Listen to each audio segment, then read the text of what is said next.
Now, folks from Florida have had Georgia on their mind. Make that the Georgia Dome, which on this New Year's Eve will be wall-to-wall, floor-to-ceiling with fans from the Sunshine State. For those of you who put excitement atop your resolutions list, start a day early with the Gators and Hurricanes. It's the Chick-fil-A Peach Bowl on ESPN. We're in Atlanta, Georgia, where the title Best Team in Florida is on the line as old acquaintances meet under the Big Dome. Florida, after a tumultuous season, enters the game on a hot streak, winning their last three, while senior quarterback Brock Berlin plays his final game for the Hurricanes against his former team, the Gators. We'll be right back with the kickoff in just a moment.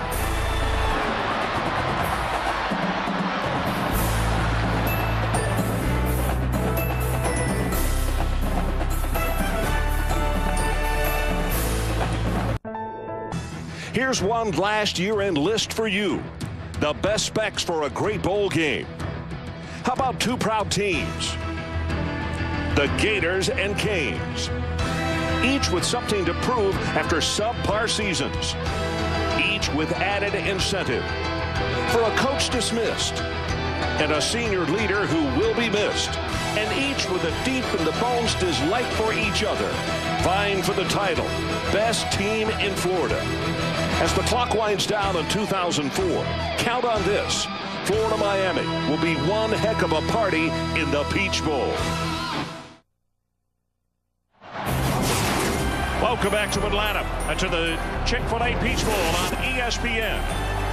It's the number 19 ranked Florida Gators and the number 14 ranked Miami Hurricanes. Tonight's game is brought to you in high definition, presented by Phillips and Best Buy. Hi, everybody. Ron Franklin along with Mike Gottfried, and Happy New Year to you and yours. Mike and I have been involved in quite a few of these Peach Bowl games here in the Georgia Dome. I can tell you right now, you cannot hear yourself think, and I know it's because the two teams that are involved in this game. Mike, you spoke earlier saying that you're not worried about Florida and their state of mind, how they come into this ball game. Tell us, what is the most important thing, though, that has to happen to them to stabilize their performance here this evening? Ron, I think early in this football game, when you have change, it's important for some good things to happen to you. They have the majority of this crowd, too. If they can keep this crowd in this football game and they can play well on this football field early, they have a big chance to win. Well documented is the story of Brock Berlin. Started off at the University of Florida, decided to transfer to Miami, set out a year, and in fact last year after the win over the University of Florida, they have dominated the Gators in recent years. He even taunted some of the Gator faithful. What about his situation tonight? Big mistake. There's always tomorrow. There's always another game. Brock Berlin's an excellent quarterback, throws the deep ball very well. He needs Frank Gore to get this running game going early in this football game for them. Frank Gore is rested 3 weeks. His knees are feeling fine. He should have a big game. Aaron Andrews, always on the sideline. Aaron, let's go down to you. What do you got for us? Well, Ron, these are two teams that know each other well, perhaps maybe a little too well. You see, there are two memories that still haunt the Gators from last year's matchup versus the Hurricanes, both centered around quarterback Brock Berlin, who transferred, like you said, from Florida to Miami. First, after trailing 23 points, Berlin played the role of comeback king as he rallied his team to a Hurricane victory. Second, after the game, Berlin faced the Florida fans and did his own version of the Gator chomp, which didn't endear him to his former university. Berlin said it was all in good fun, but some of the Gator players didn't find any humor in it. In fact, linebacker Channing Crowder said, "I don't know him, I've never played with him, and I'm going to treat him like any other quarterback and beat up on him." Ron, no love lost between these two teams. No, and that's been very obvious since the day we walked into town, Aaron. And one of the reasons that we are excited, and also the Peach Bowl folks here, as you look at Charlie Strong, the interim head coach and also the defensive coordinator for the Florida Gators, these two clubs simply don't like each other. Never have, never will. Larry Coker in his fourth season as the head coach at Miami. You see, he's lost only 6 ball games. He is 2-1 as a head coach in bowl games. The history on this one, as far as Florida's concerned, overall in bowl games, 14-17. They've lost 4 of their last 5. And for Miami, overall in bowl games, 17-13. They defeated Virginia Tech in the 81 Peach Bowl. Crowd coming to their feet, and it is sold out, solid. As Mike pointed out, I'm not so sure that the noise might give a little edge to the University of Florida. They seem to have sold a few more tickets. Florida has won the toss. They have deferred. It will be Miami receiving. Start out right away, Ron. Do not kick to Devin Hester. Well, Petrovic is the man who has it teed up and has the task of making sure that he does not kick to that number 4. Hester is back there with Darnell Jenkins, number 8, and both are plenty dangerous. Here comes the kick. Very deep. He's going to go 4 yards deep, but he'll return it, and this is Hester. Tries to reverse his field, hit for the ankle, and tackled at the 16-yard line by Brian Royal in an outstanding way to open the ball game for the Gators. So let's take a look at the starting quarterback, the former Gator, now a Miami Hurricane, Brock Berlin. He has to carry this offensive football team. They have a lot of injuries at the tight end position. Expect Frank Gore again to be a big part of this offense. If you have not followed Miami on a regular basis, Gore with 2 major knee surgeries, 1 on each leg, and they have literally counted the number of times that they want him tonight between 20 and 25 if possible. Gets the pitch, first down, going to have 5 yards. He'll take it out to around the 20-yard line, and Sider is there to make the stop. So the remainder of the offense, it'll be Gore along with Humphrey is at fullback. Buck Ortega, keep this in mind, Miami down to 2 tight ends, that's it. Leggett, the outstanding freshman at one of the wide receiving areas, and Roscoe Parrish on the other side. The offensive line, Butler, Tella, Rodriguez, Derek Morse, the right guard, and Chris Myers is the right tackle.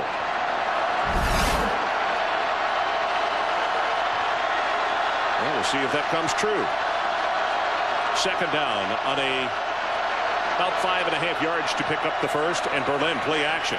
Going to set deep in the pocket. Here comes pressure. Drills it deep over the middle, and it's overthrown up around the 30-yard line. And Marcus Thomas putting on a tremendous amount of pressure as we take a look at the defensive starters for the Gators. Cohen, Thomas, who just had the pressure on the quarterback, Kenny Parker, and Jeremy Mency, the down 4. The linebackers, outstanding. Everett, Seiler, and Travis Harris.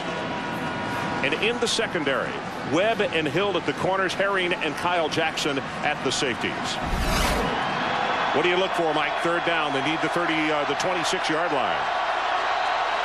Wide receivers, pretty good splits. Option route, 6-7 yard route to get the first down. Good protection this time. Pass is knocked away. Nice defensive play. Corey Bailey, the senior out of Miami, comes up from his safety position to knock that one away from downtown. We talked about early in this football game, it's important for Florida to have some positive things happen. Kyle Jackson does a nice job there, and now Florida should have good field position. Brian Monroe, a sophomore out of Palm Beach Gardens. Left footer gets the kick away. Good coverage kick. Very, very high. Signal for the fair catch, and it is made at the 39. It's a 42-yard kick and nothing on the return. It was so very high. So let's take a look at the starting quarterback for the Florida Gators, and of course Chris Leak, sophomore out of Charlotte, North Carolina. And Mike, talk about his abilities, because the upside on this youngster most people think is absolutely outstanding. Ron, he's good. He's a sophomore. I expect him to come out throwing. They have to establish him early, Chris Leak, in the passing game. Faison is the lone setback as they will go with 2 tight ends and 3 wide receivers. Fake the pitch to Faison. They got a man wide open. Somebody blew a coverage and he didn't see him. And the pass is thrown for a short 4-yarder. When you look back at the isolation, Andre Caldwell. Good heavens, he looked like the first guy out to the workout, and nobody picked him up for Miami in the secondary. So the rest of the starters on offense, Faison and Latchko. It'll be Casey at tight end, Small and Baker, the wide receivers. The offensive line will check it in just a moment as they are back at the line of scrimmage with a 2nd down and 8.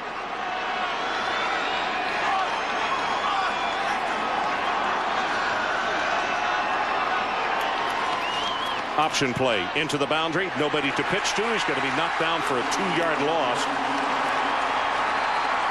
Nice job defensively. 96 Alton Wright is the man who makes the tackle. The rest of the offense, this is the way they'll start. Colin and Hand at the tackles, Butler and Mitchell the guards, and Mike DeGore is the center.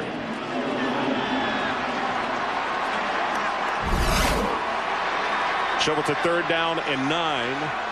They need to take the ball out to the 49-yard line to keep this one going. Both defenses really looking sharp on the opening series. O.J. Small in motion. Deep drop by Leak. Here comes pressure. Going to run it. 40. Goes down. It'll be punting time. He only gained about a ½ yard, and that was it. Pata is the man who got him. Go back to the first play. You talked about it. Andre Caldwell wide open, and Chris Leak missed him early in the football game. Would have been a big play, may have been a touchdown. Here it is right here, Mike. Number 5, Andre Caldwell on the corner route, and he's wide open. And he can't believe it that Leak didn't see him. And if they throw it, they're up 7-0 on the first play of the ball game. For them, offensively, that is. High wobbly kick. Hester going to take it. No fair catch. 20, 25. Gets by one tackler and then runs back into the pursuit of the Gators. And Latsko, the fullback who plays on the special teams, there to make the stop. 43 on the punt, 10 on the return. Let's take a timeout. No score.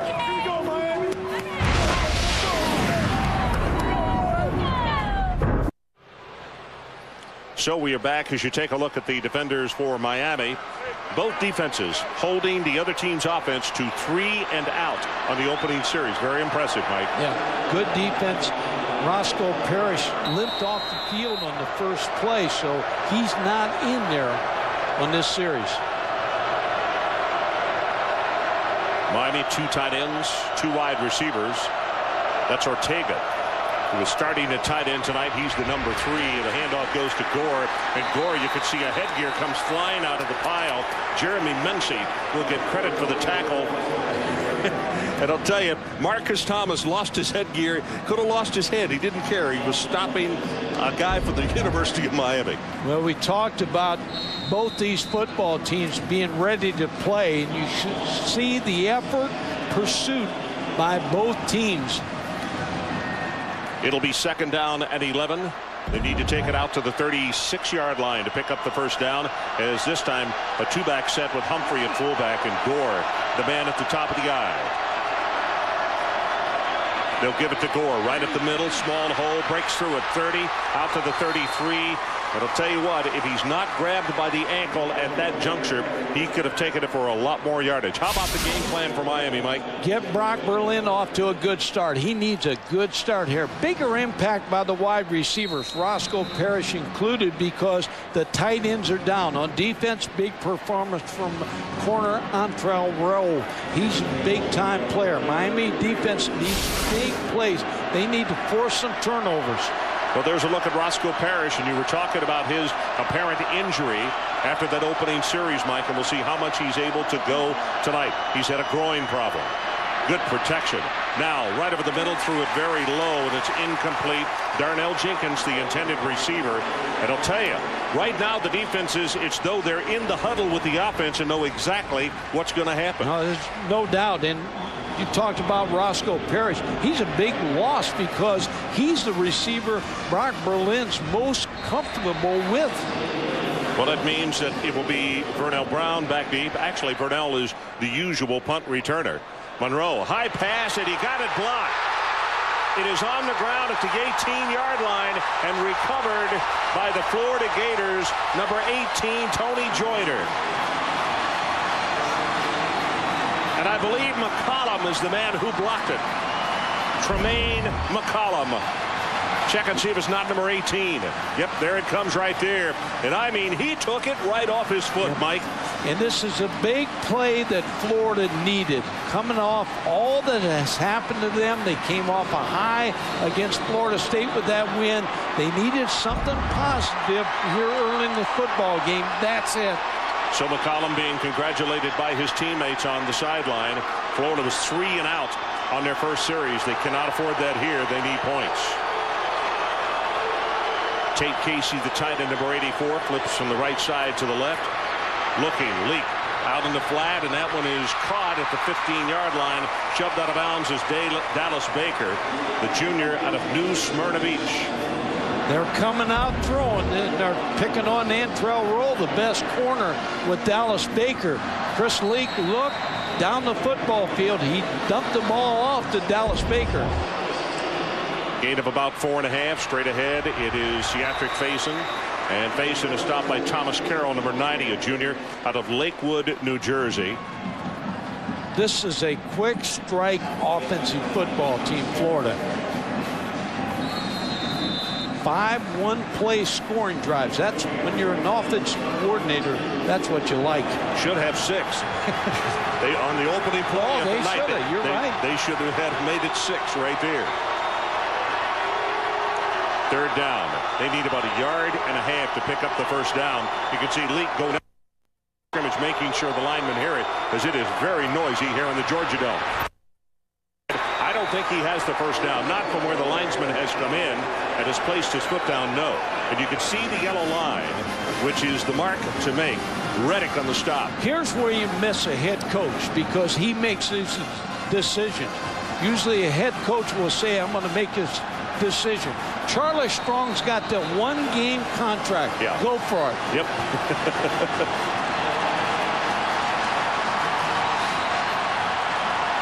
Charlie Strong, by the way, will be maintained on the new staff. Urban Meyer on the as defensive coordinator. Need a timeout. Flag goes down. Pass is caught at the 5, down to the 2-yard line. Let's go. Had a lot of people that looked like they weren't set. No, they're going to get penalized. A player came off the bench, but that's the one area the head coach on the day before the game, he'll take and walk through players in every situation. That's where you missed it, Ron Zook, and then the decision was the right decision, right call too. Number 81, offense, never got set. 5-yard penalty. Repeat, 4th down. Mark Curls, the referee tonight. Now you got to kick the field goal.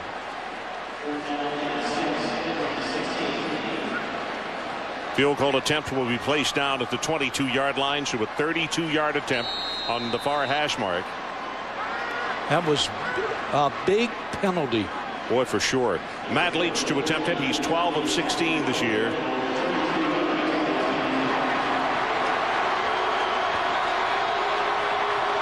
Good pass.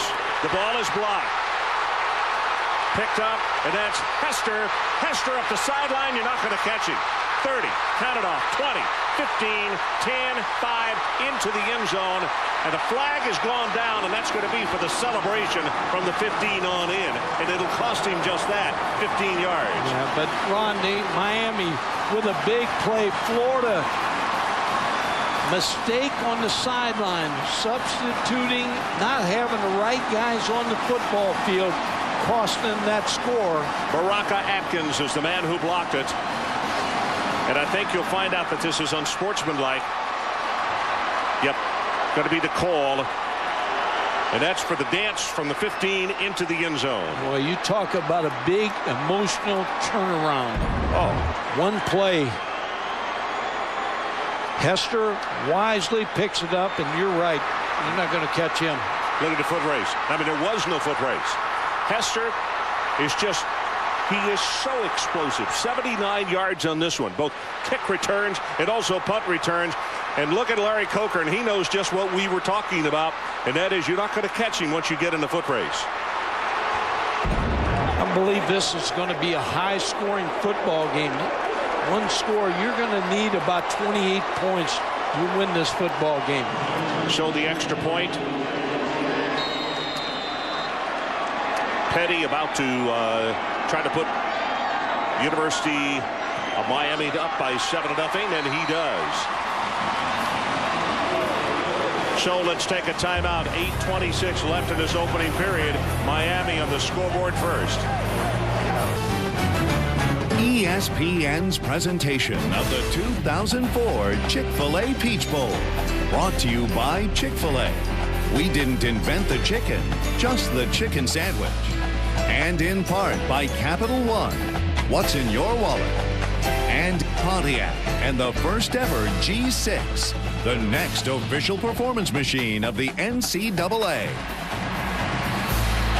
Well, 79 yards on that kick return. He now has 5 returns on the year. Block field goal, that's 1. 3 punt returns, 1 kickoff return.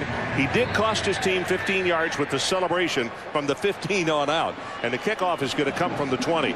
But I'm telling you, when he gets around the football, you better hide the women and children because he can really make something happen in a hurry. Jackson and McCollum, the 2 deep men, and here's the kick. Going to bound on the ground and be taken at the 17-yard line by Miami's McCollum. Headgear comes off as they are really popping, and he's down at the 36-yard line.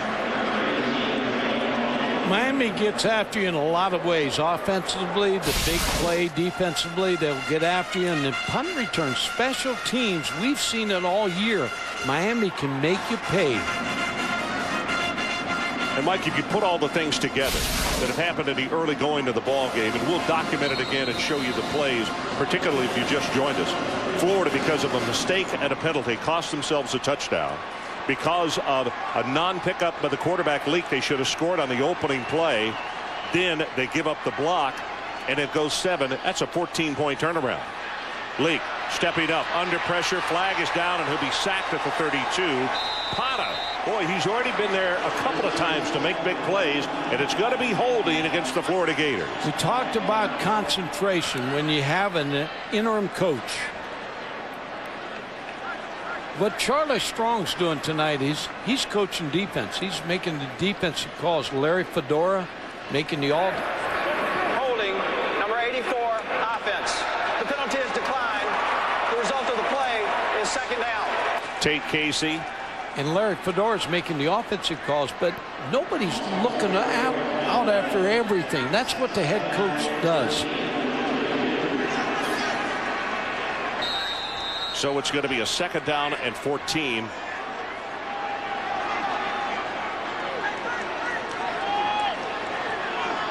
And they'll go from the shotgun on the 2nd and 14. Leak now dropping back. Hit. Going to be sacked. He'll move it forward to the 25-yard line. This time it's Thomas Carroll. And I mean, Miami now is getting into track stance and just coming. And I'm surprised because this group is not from the SEC. Colin is off the ball. The left tackle. He's not even on the line of scrimmage. Actually, Anthony Guerrero that time. Better get a little farther back.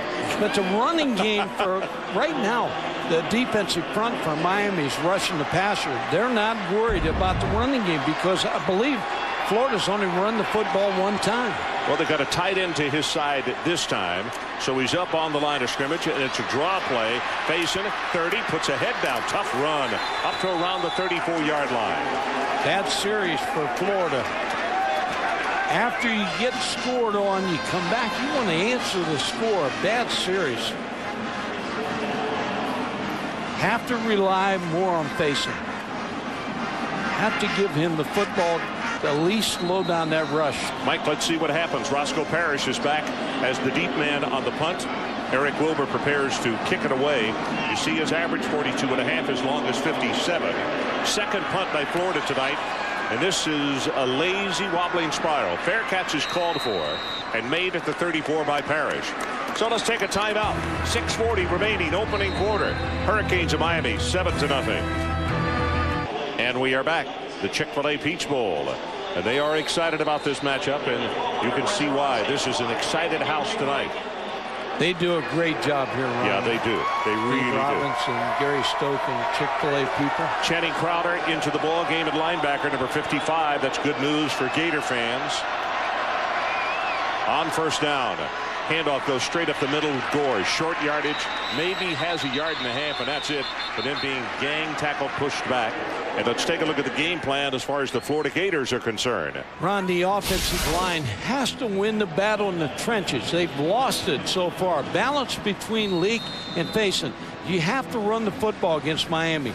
Defense, take away Frank Gore. He has to be taken away. And do not kick to Hester. Do not get a field goal block and then let Hester pick it up. In other words, put a chain on him. Make sure you know exactly where he is. 2 tight end set. Little play action by Berlin. Protection breaks down now, dumps it out, and overthrows his tight end Ortega. Now, we mentioned only 2 tight ends tonight. Kevin Everett and Greg Olson both are injured. Everett separated shoulder. Olson has had a broken wrist. So Ortega, the number 3, is the starter. And actually what they have done tonight, you may see at number 86 as you watch that pass being overthrown. Brandon Seaball. And Brandon is actually a backup tackle.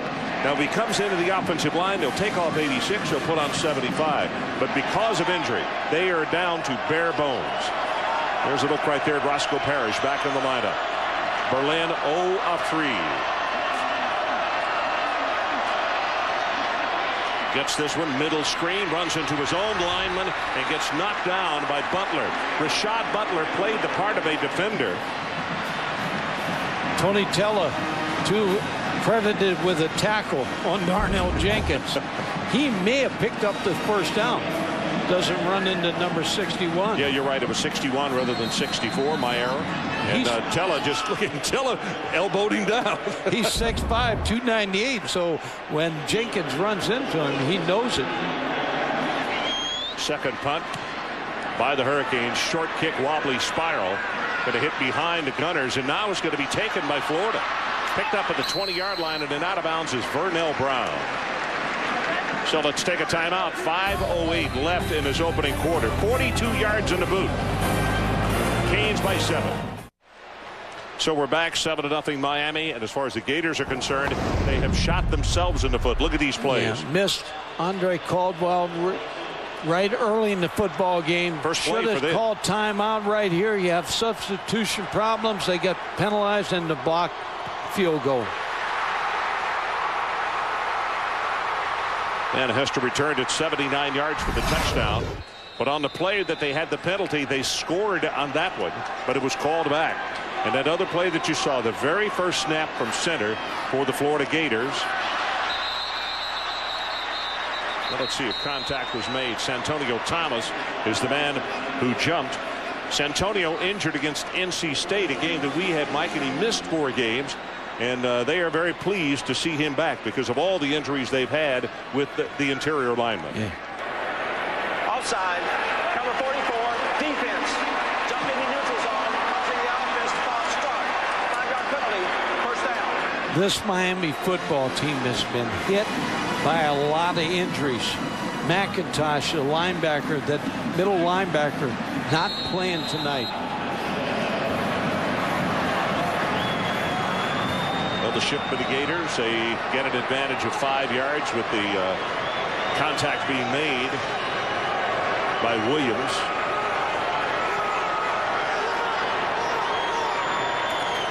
Leak goes through the running play, and this is Skylar Thornton, and he will have the first down as he takes it out across the 46 to the 36 out to the 37. Romeo Davis defensively. That's what you have to do to Miami's defense. You have to slow down the defensive front with the run.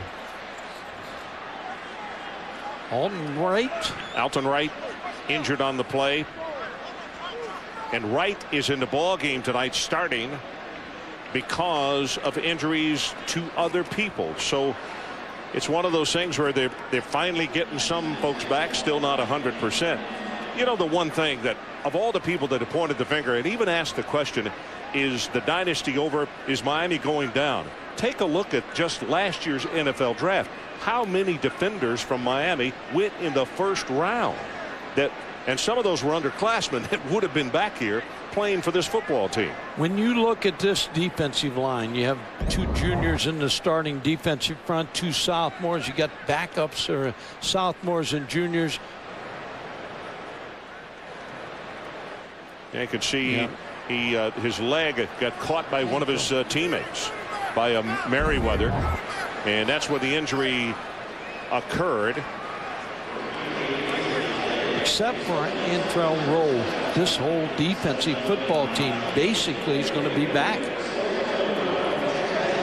Antrell decided he wanted to come back for a final season. This is his farewell tonight, and he was really caught right in the middle because he said at first, I want to go. No, I want to come back because I also want an opportunity to win a national championship. Well, he obviously is not going to get that opportunity. did not get an opportunity at a BCS Bowl, but he's excited because they are playing a team like Florida in this ball game. Aaron Andrews down on the sideline. What do you have for us? Well, more on Andrew I'll roll for you. Like you said, Ron, he is glad he stayed. He said he wanted to get his degree. He will do that in sports management. And also he said he got to go through a few things this year that he didn't last year. Like, for instance, 2 touchdowns being scored on him. He said, I'm glad I went through that because I'm sure it'll happen a few times in the NFL, and it's making me pretty tough. Ron? Okay, thanks so much, Aaron. Alton Wright still being attended to down on the field, so we'll go away for a commercial. 5 minutes exactly left in this opening quarter. Miami 7-0.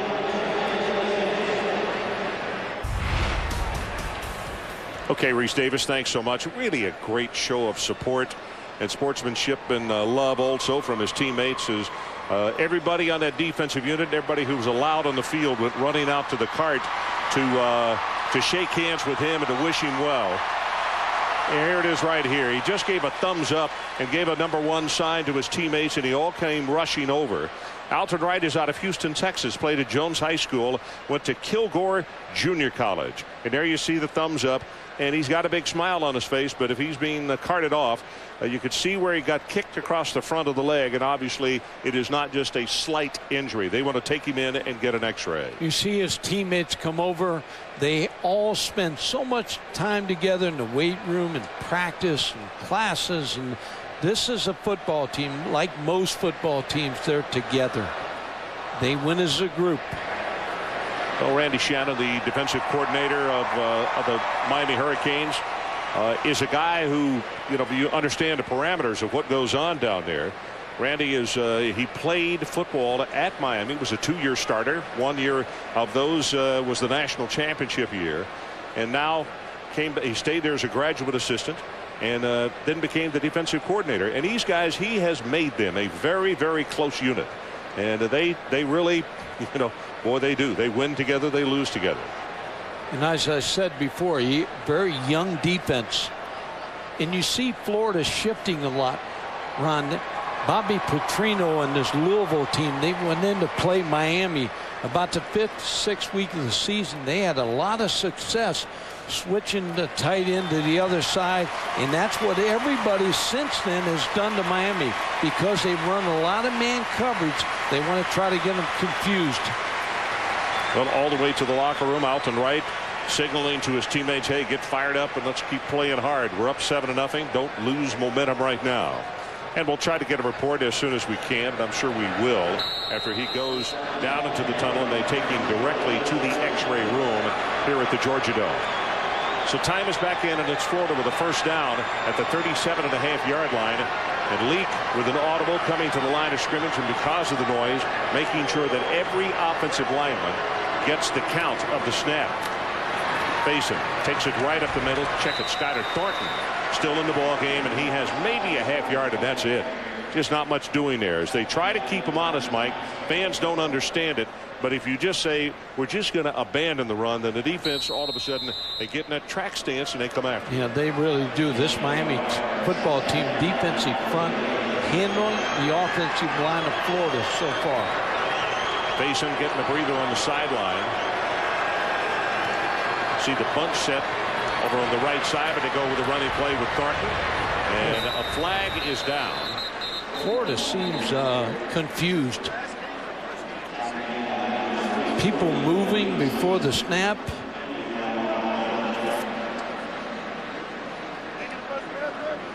Guys running off the sideline as the play's developing.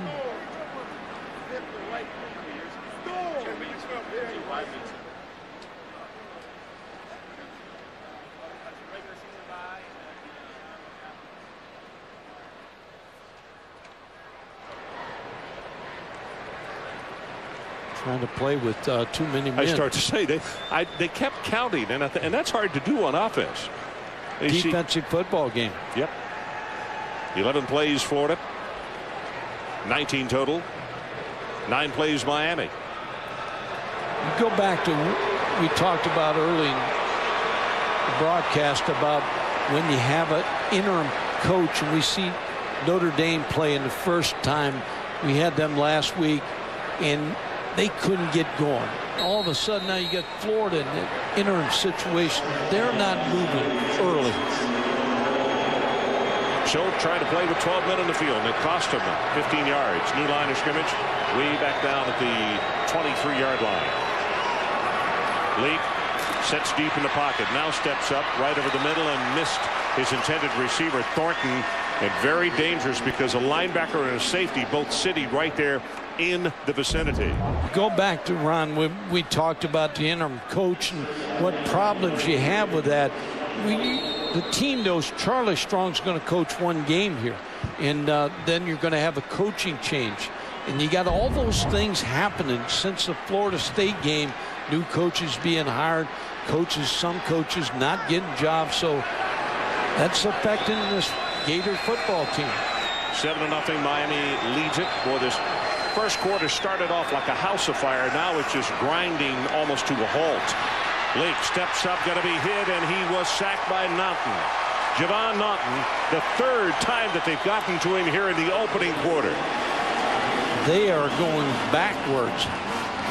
Started out with a run out of the shotgun formation. I like it better with the two backs. But Chris Leak just they're not protecting him. Boy, if ever they needed a good punt, it's right here.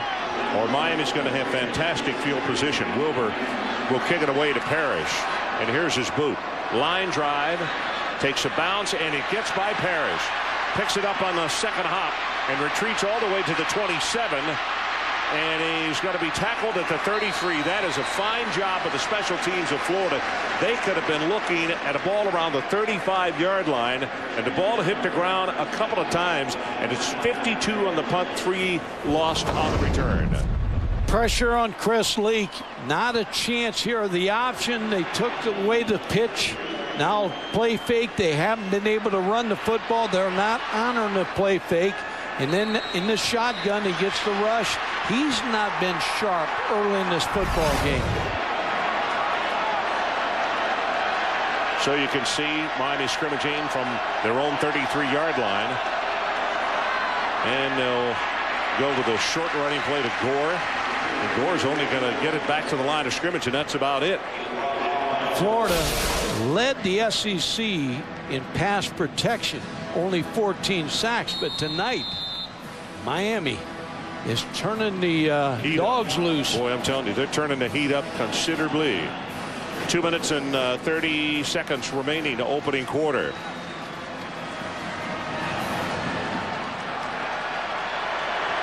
Shotgun formation by Brock Berlin. That's Frank Gore just to his right.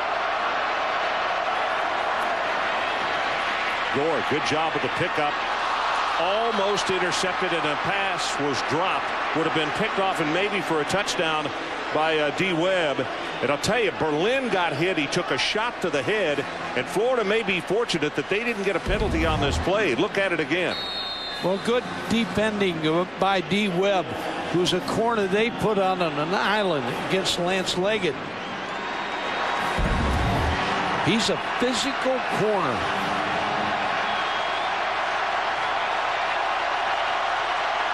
Berlin, 1 of 6 for 3 yards. Drills this one deep over the middle and in and out of the hands of his intended receiver, Moore. Ryan Moore was there. Corey Bailey defending also may have knocked the football out of Ryan Moore's hands. Brock Berlin under pressure. They brought the house here, the blitz. Ryan Moore had the football, but Corey Bailey, number 7, knocks it away. So Brian Monroe comes in to punt. Third time that the Hurricanes have kicked tonight. Good high wobbly spiral and a good coverage kick. Fair catch called for and made by Brown. 38 yards on the kick and nothing on the return. Well, Saturday morning on ESPN at 11 Eastern, a Capital One Bowl week concludes. It's the Outback Bowl. David Green and the number 7 Georgia Bulldogs take on Erasmus James and the Wisconsin Badgers. Coverage begins with Chris Lee and Kirk breaking down all of the New Year's Day games on College Game Day, built for the Home Depot at 9:30 a.m. That's the Outback Bowl tomorrow morning at 11 on ESPN. Faison straight ahead. has 5 yards, still fighting, 8 and 9. Get him the ball. If you're a Florida fan right now, you want number 4, Cedric Payson, to have the football in his hands. Well, where they placed him down, they say his knee touched after a gain of about 7. But that is the longest running play they've had on first down. And they'll give it to him again, and he's going to have the first down. You say just keep doing it until they stop it? Keep doing it. That'll set up the play action pass. But I like what Florida's doing right now. They're changing up the tempo of this game. Their offense is a little sleepy right now, so they're going to try to pick up the pace to wake them up. Lethargic was the word I was looking for. You were lethargic in finding it? Yeah. First down and 10 from the shotgun. They throw it out in the flat. Payson, 40, 45, and he's out to close to the 46-yard line. Cedric, a junior out of Neptune Beach. Montreal Roll is out there to make the tackle. Aaron Andrews is checking the sideline with you. Well, the Gators just getting that second first down. It looks like they may be getting into a groove, but you know, this Florida team hasn't played since November 20th versus Florida State, and that's over 40 days, Ron. That may be a little reason why they're having a hard time getting things going. Also, we've been told practices for the Gators haven't been as intense. You know, Ron Zook isn't there anymore. Coach Godfrey knows this. He's a bit of a yeller, a screamer. Charlie Strong, a little different out there in practice, guys. Okay. Good point by Aaron, because Ron Zook, when you know you're the coach, you're a little bit more demanding. Well, a little bit more high-strung than Charlie is as well. Third down, very short. You can see just a half yard is about what they need, as Mike DeGore pointing out the blocking assignments, and they go straight ahead with the running play, and they'll have the first down.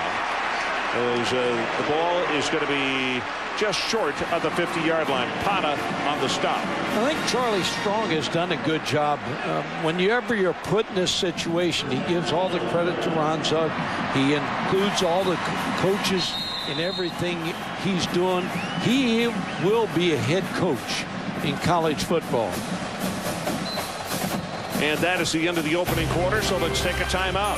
7-0. Miami roared on top with a blocked field goal. Hester scored from 79 yards out, and that's how the score stands as we go to the second.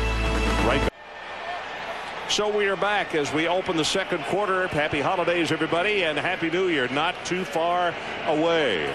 Urban warfare, that's what they're talking about, coming soon to a stadium near you, particularly in Gainesville. And in fact, speaking of urban warfare, Urban Meyer, the new head coach at the University of Florida, will be our guest on the telephone in the second half of tonight's ball game. We'll get a chance to visit with him.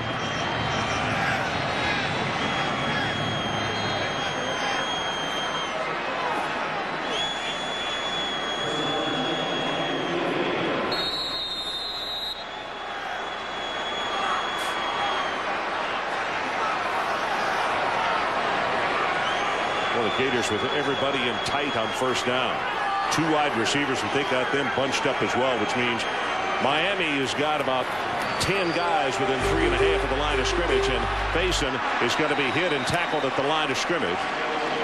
It does give more protection, but it also brings everybody on defense to within just a minimal amount of distance off the line. Playing in the phone booth when you bring them all inside, but that's why you try to go outside. If they can get the running game going, the Gators, then play action pass, because this Miami secondary will peak. First half stats, 30 and 17, the total yards. And as we mentioned, Miami scored on a blocked kick. Pass caught, first down at the 33-yard line, and O.J. Small went high in the air, and a nice job by Chris Leak to deliver the pass. 55 catches this year for O.J. Small, 109 career receptions coming into tonight. Chris Leak looks like he's getting a little sharper as the game goes on. Mike at 16 yards. That's the longest play of the ball game on offense. Payson weaves his way inside the 30. He's down to around the 27-yard line. The man who tripped him up was Devin Hester. So offensively, the totals are not real great. The biggest thing that happened, a blocked field goal and a 79-yard return by Hester. But Florida has helped their offensive line with the running game.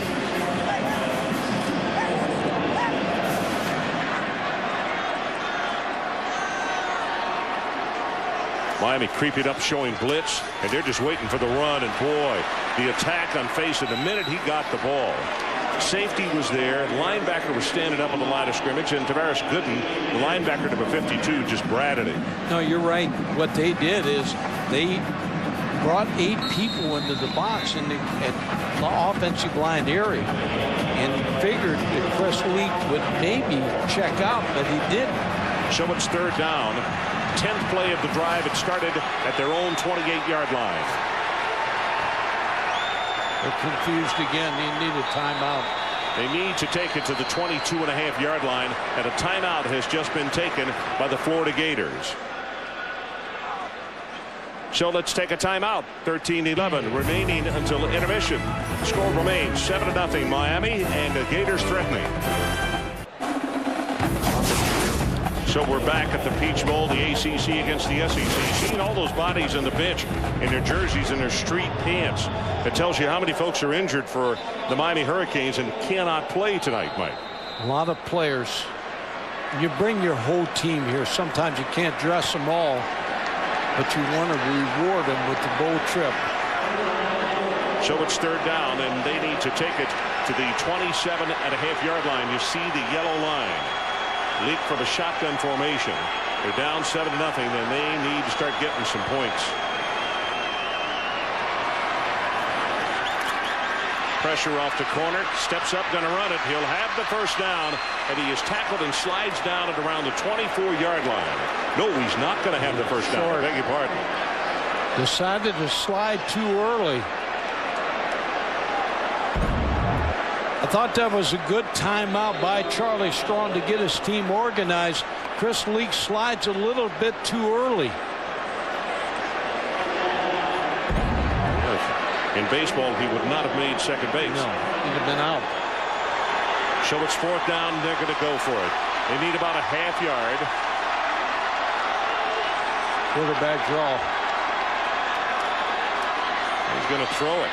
Got it complete. There's the 1st down as the pass completed just inside the 20. Anytime you're 4th and 1 yard, everybody defensively thinks you're going to run the football. Florida, Laird Fedora, the offensive coordinator, spread them all out with the empty set through the football for the 1st down. O.J. Small on the receiving end, and now Skylar Thornton checks into the ball game at tailback. Number 25 replacing Faison. And they'll give it to him on the delayed draw, but he may have a couple. Tackle made by Gooden. Tavares Gooden, the linebacker, number 52, sophomore out of Fort Lauderdale. And Zombrecker, the quarterback coach, said that Chris Leak's doing a better job this year hiding the football in the play-action passing game.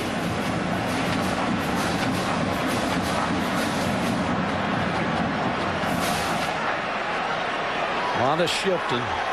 Faison back in the ball game at tailback, and this time Leak will take it from under center. Loses the ball as he started to throw it, and he does the only thing he can do. It was Nathan who was there to apply pressure, and Javon made him grab the ball instead of throwing it, and that's when he just threw it out on the ground. Sometimes when you go into a bowl game and you see that Louisville, North Carolina State, and all these teams shifted against Miami and gave them problems, all of a sudden I think Florida's out of their game because they're shifting too much. Nathan may have been fortunate that he didn't draw a flag, since in college ball you're down and you don't have to be touchdown. Look at Guerrero over there at left tackle. He's about a yard off the ball. Pumping, gonna run it. Now drills the safety valve at the 28-yard line. 20, and he'll slide down at the 16 as Chad Jackson. 16 yards in the pass play. Good outlet throw by Chris Leak. At least give him some field position here. Pumps the ball off. Good catch. Heck of a move inside also.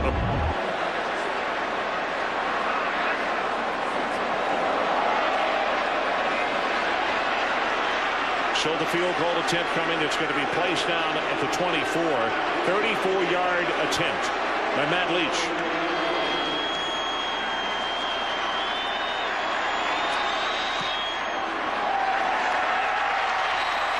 And he got it. So 9:55 left in the halftime, and our new score is Miami 7 and the Florida Gators 3. So we are back, and our new score 7-3. 15 plays, 55 yards. They used 7 minutes and 4 seconds off the clock. But 3 points is what they came up with. And Mike Godfrey, during the timeout, we were talking.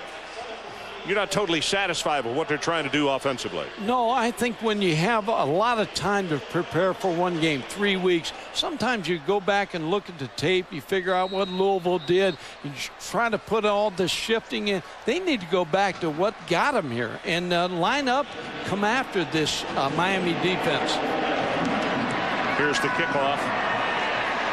And it's going to come down to the 1-yard line. It's going to be taken by Jenkins.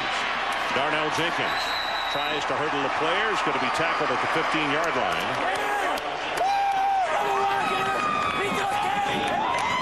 So you talk about things like that, and again, you're prompted because you have all that extra time, and you think, hey, here's just something they have not seen, they haven't looked at. Yeah, Louisville was successful. North Carolina State got them in man coverage, had some defensive backs lose the ball, but Florida's not doing well with this. Miami's ready for it. They need to go back to their regular offense. Well, you see with their normal running game, what they've done for the season and what it is tonight. 1st and 10 for Miami. Pass caught by Parrish. Whoa, is he hit from behind?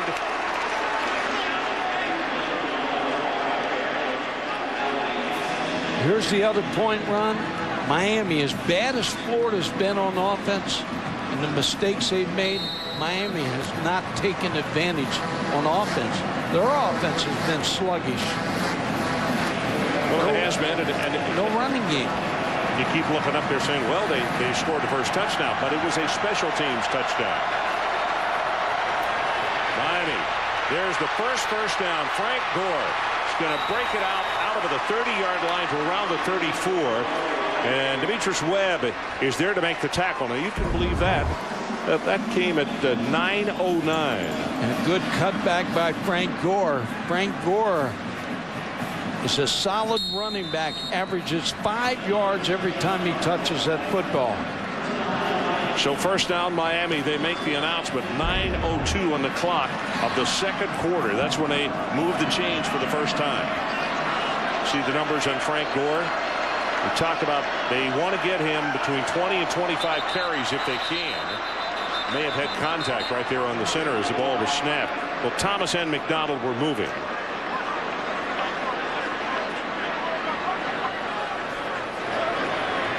You see both players pointing to each other, but Rodriguez, I know, is saying, hey, I was right in the middle, and I know the guy ran into me.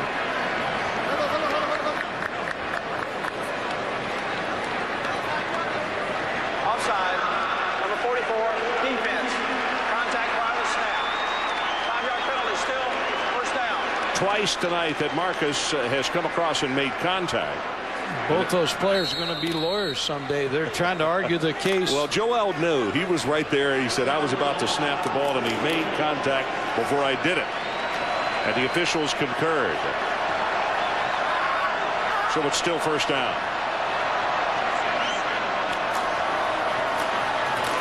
Gore. Flag comes down, and I think that maybe McDonald grabbed him to the face mask as he went by. Let's see if that's incidental or what. You can see he's upset with himself.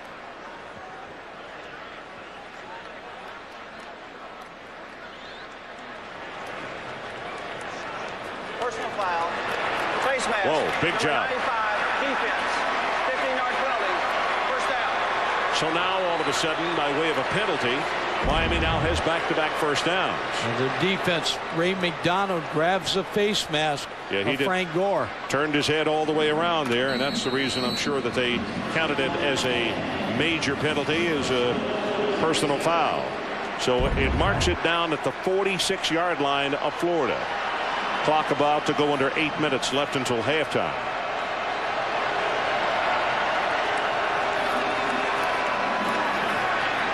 Berlin got a man wide open.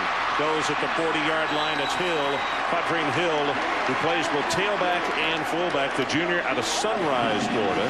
He gets 14 yards in the pass play, and now back-to-back first downs, and they didn't have one until just over 9 to play in the second quarter. They're running the ball better with Frank Gore. That opens up the play-action passing game. It gives Brock Berlin another weapon to use with his drop-back passing game.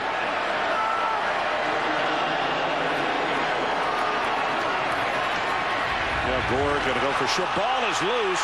He lost it in the middle of the pile at Florida. That's Crowder making the recovery.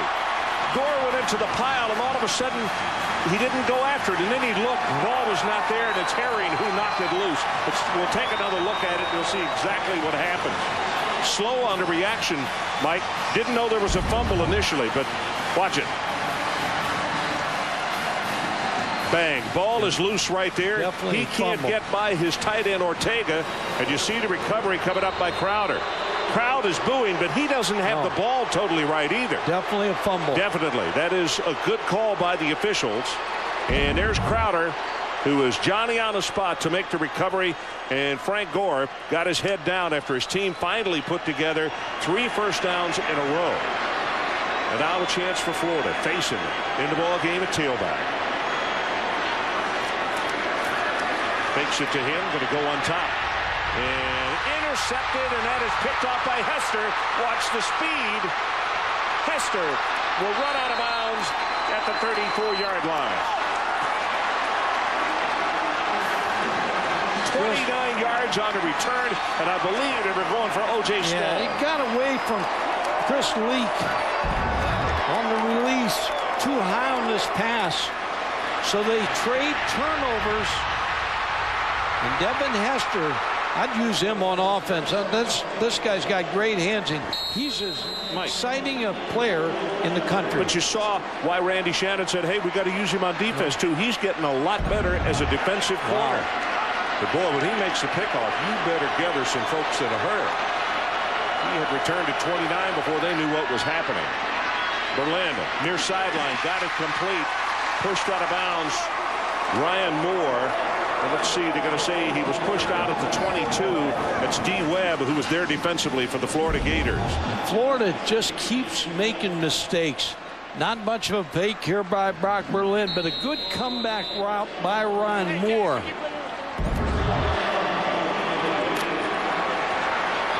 Leak at the far sideline talking with the offensive coaches. And he knows they had just thwarted what was a really good drive by Miami, and then throws it away with an interception. I'll tell you, Berlin is doing something with the snap count. A hard count that he's got Florida moving all over the place. That time McDonald and Marcus Thomas moved.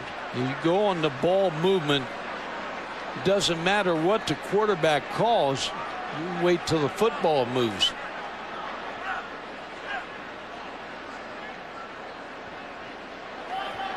Before the snap, false start. Number 7, offense, inbound. 5-yard penalty, first down. Well, then they called it on the center, Joel Rodriguez. Maybe he moved the football, and that's why they're moving. And those guys were closest to it, both the defensive tackles, both McDonald and Thomas. As the defensive linemen are taught to move on that football. So the 5-yard stepped off in the Miami Hurricanes, and it's moved back to the 27-yard line. And they have a first down and 15. They lead it 7-3. About to go under 7 minutes to play until halftime. Brock Berlin from the shotgun. Running play with Gore. Gets by one tackler. Hit by a second and knocked down by Jarvis Herring. Jarvis, a junior out of Live Oak, Florida. Ron, Frank Gore is talking about going to the NFL after this game. Grew up in a 1-bedroom apartment that housed 9 people. Got government assistance. And he said, you know, he's thinking about, had his knee injuries. He's thinking about going pro. Can't blame him. Well, he's had season-ending knee injuries 2 years back-to-back. As you said, he has been through a lot. Pressure up the middle. They set the screen, and the ball tipped and almost intercepted and caught by Miami at the 30-yard line. And when the defender gets off, it's Rashad Butler who caught the ball after it was deflected by a Florida Gator, and that was D. Webb. We've seen a lot of things here in the first half. D. Webb had another chance for an interception. Frank Gore really played defensive back on that play. So it's a loss of another 3 or 4 yards, so it's going to be 3rd down, and they need to take it all the way to the 12-yard line as they scrimmage from the 30. Keep your eye on Roscoe Parrish right here, the favorite target.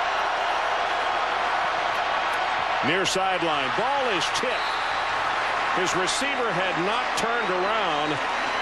Earl Everett. Yep. Showed you what kind of athlete he was. Jumping up to deflect that football. There's Earl Everett. Gets his left hand on the ball. Field goal attempt. This is going to be from 37 yards away, so a 47-yard attempt. He got plenty of distance on it, and he got it. 47 yards on the field goal. Let's take a timeout. Our new score, 10-3 Miami. Just under 6 to play. ESPN's presentation of the 2004 Chick-fil-A Peach Bowl. Brought to you by Chick-fil-A. We didn't invent the chicken, just the chicken sandwich. And in part by Jeep. Trail-rated capability. Don't go off-road without it. And the new M3 Power from Gillette. Feel the power of the world's best shave. Welcome back to the Georgia Dome, and let's see, in 04 on Eastern time. We got about, 3 hours and 4 minutes left, somewhere in that vicinity. And this Capacity House enjoying this football game. Truth of the matter is, though, first offensive points by Miami. Neither quarterback, and we talked about it in one of our teases tonight. Neither quarterback, they both have got to play well, and neither has. Struggling, especially Chris Leak. Not look good. It's a high driving kick. Going to go 4 yards deep in the end zone. Going to be brought out by McCollum. McCollum at the 10 is thinking, boy, it was a good idea about 8 seconds ago. Yeah, everything Florida's trying to do, special teams, offense, jumping off sides, all a sign again of the preparation coming in here with all the confusion. Got Urban Meyer taking over. He's president in Florida for a week. Got coaches looking for a job. It just has not been a fresh start. You could see Charlie walk over there. Charlie Strong, who's the interim head coach and defensive coordinator, walk over to McCollum, put his arm around him and squeezed him really hard and said, no, don't bring it out of the end zone, but it's 5 yards deep. Faison and Thornton are in the backfield on this set. And to give it to Faison, left side, has 5, has 10, and it's a first down. I do believe Anthony Reddick makes the stop. That's the longest run by Faison tonight. Now, Faison is saying he's going to come out to the NFL.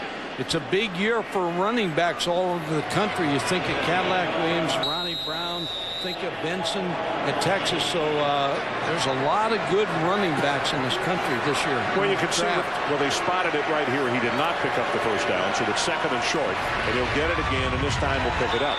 So the difficulty in what he's trying to do is, yeah, he still could be a first-round draft choice, we are told, but this is not the best year to picnic when everybody else is already dominating the park, so to speak. He's very close to Ron Zook. He thought about coming out. He's 6 foot 215. He's a pretty durable running back. Facing 10 carries, 43 yards so far. This time play action to him. And Leak on top, going to go the distance, and it is way overthrown. Caldwell, the intended receiver. Devin Hester had the cover. A couple of speed merchants right there. First half most valuable player, number 4, Devin Hester. He's been everywhere. I'll tell you one thing. Not only did he show tremendous speed on that blocked field goal and scored the touchdown, But when he broke on the ball that he intercepted, Mike, he was there in a flash. He saw the ball was overthrown, but underthrown to his position. And he was right there to pick it off, and Powell take it 29 yards on the return. He's good. He's a good, solid player.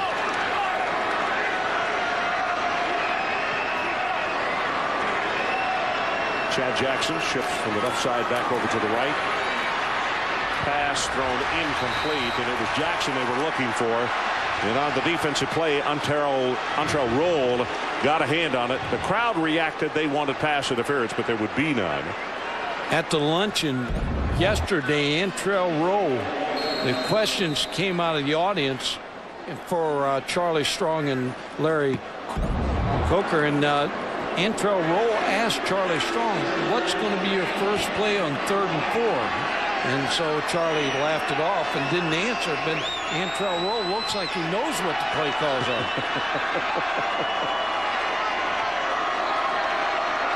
And now whistles, and play is going to be whistled down. And it looks as though, the clock had run out. Yeah. First charge, timeout, Miami. So Miami called it before the clock ran out, helping the Florida Gators. Ron Franklin, Mike Gottfried, Aaron Andrews coming to you from the Georgia Dome and this year's Chick-fil-A Peach Bowl, the ACC against the SEC. And it was Miami drawing first blood tonight, 79-yard blocked field goal return by Hester. Then Florida came back with a field goal. Miami's just answered that field goal, and that's how we stand at 10-3 on this New Year's Eve in Atlanta. Chick-fil-A Peach Bowl and a Chick-fil-A being devoured right there in the stand. There's an upset. They're going to sell 40,000 Chick-fil-A sandwiches. You know? Was that part of your research? No, it wasn't. I heard a guy say that last night at dinner.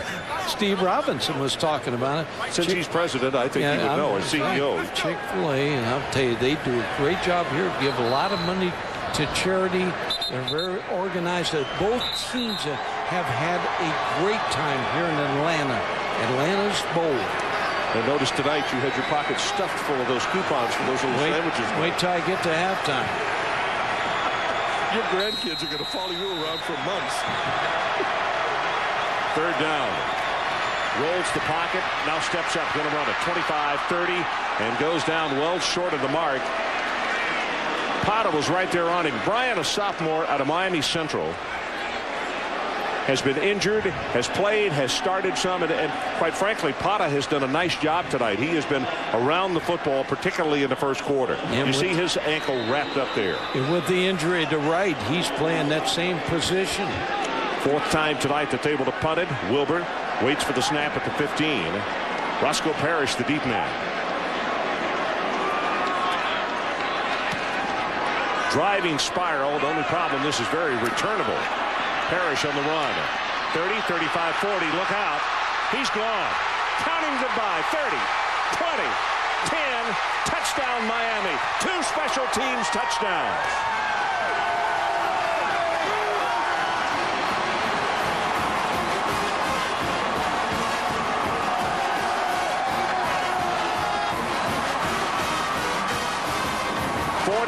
Yards on the kick and 73 on the return, and that is the 3rd career punt return for Roscoe Parrish. His longest is still 92, which is better than this one he just had, but he has electrified this crowd. A danger area for Florida right here. Without somebody to ease this situation right now, they're getting ready to get blown out here if they don't answer this score.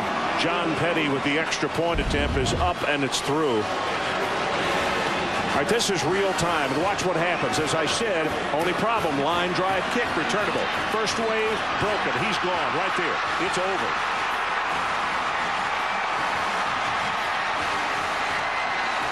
When you're talking about sub 4-3 sprinters, and they're already got a full head of steam, there's no way you'll break your ankles trying to turn and make a tackle on a guy like that.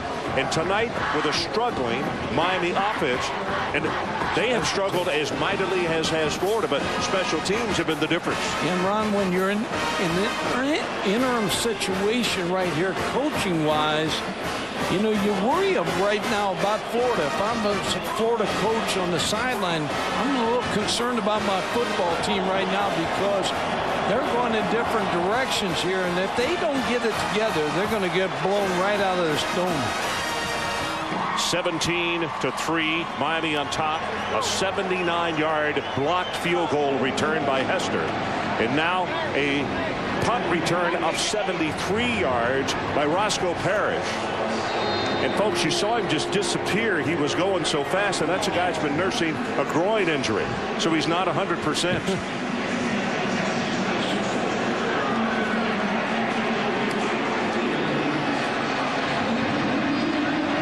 To kick it off. Here comes a return from the 5 out of the 20 to around the 23. Andre Caldwell.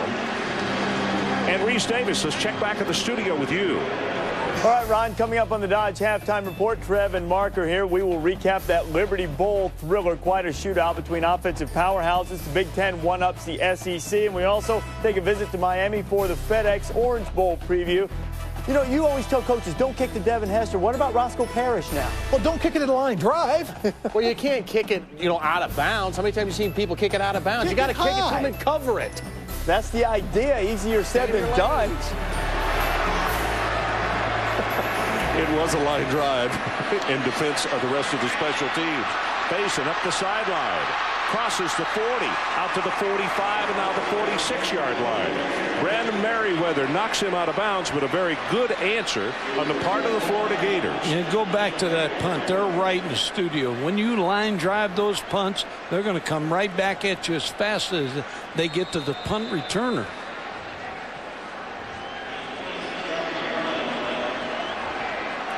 Roscoe with the sidelines. You see his teammates, all of them wanting to help him out and rub his shoulders and saying, you feel all right? We'll get you a little massage here. First down. Screen pass back into the boundary. Got it to Payson and ruled. That one did not go very far as Leon Williams said, let me interrupt this party right here. And he did. Go back to the last game of the year. Florida State, Florida upsets Florida State at Tallahassee. Everybody's happy. You look at Miami, they end their season on a loss to Virginia Tech. All of a sudden you got two teams coming in here in different directions. A really good graphic right there that you see what has happened with the offense. 3 points on 83 yards, but almost 180 yards on the special teams on returns, and that's the difference in the ball game. There they have accounted for 14 of the 17. Thornton stopped by Williams on that play, and it looks right there as though Devin Hester injured.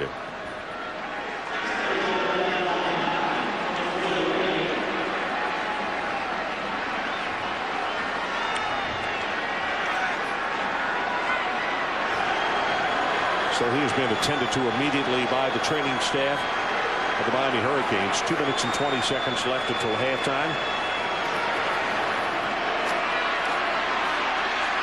Late safety valve near sideline, and he's got it to take Casey, and that'll be enough for the first down, plus about 8 yards. 15 on the play. I think Leon Williams, the middle linebacker, let Casey get away from him. He was right there, and then all of a sudden Casey separated from him. Leon Williams didn't stay with him. No shifting again here. Penalties. Lance Butler. He shifted. He thought he was a tight end.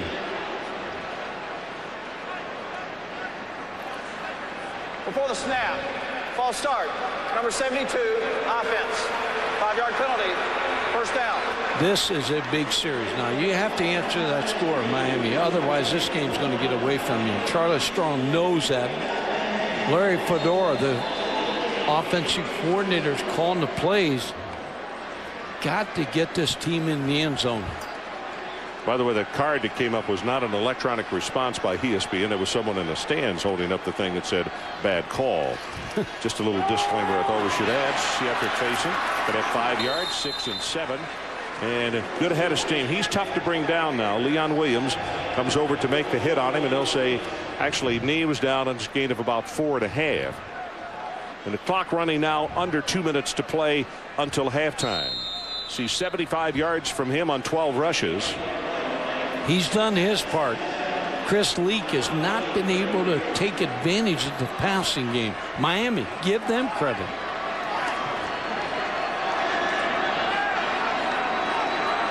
Eight of 12, 1 interception, 65 yards. Those are the numbers for Leak, and the running play is going to go close to the 31 and face it. And now a flag is down. Did we get a face mask in there, Mike? Because if we did, that's going to be a first down. Face mask or a holding.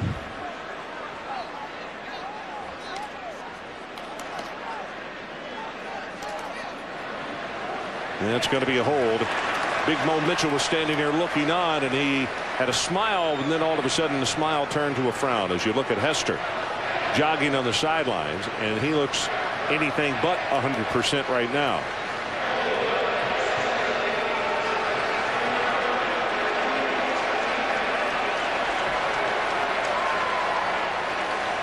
I think that was called on Jonathan Cologne, 78.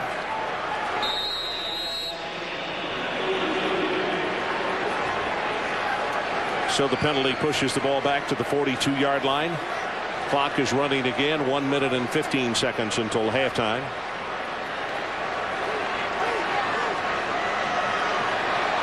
Jackson in motion. Movement again. Flags all over the place. Caught by Jackson right over the middle. It would have been enough for the first down, but it's going to come back, isn't it? I'm not sure. I think it's offside on Miami. I think it was a free play. The crowd really started to groan, and it came from the Florida section. And let's see if they were wrong in their anticipation. It's because I guess so many flags have gone against the Gators tonight. Offside, number 98, defense. The penalties decline. The result of the play, first down. First down for Florida. Boy, you're right. That is big. It's down to the 24-yard line, and a timeout has been called by the Hurricanes. Brock Atkins came offside. Chris Leaks gets a free play. So the first down is picked up. When we return, they'll have it at the 24-yard line of Miami. So we are back. It's a 14-point lead for the Miami Hurricane, and trying to stop this drive by the Florida Gators, who want desperately to go into the locker room with this a 7-point ball game rather than a 14-point ball game.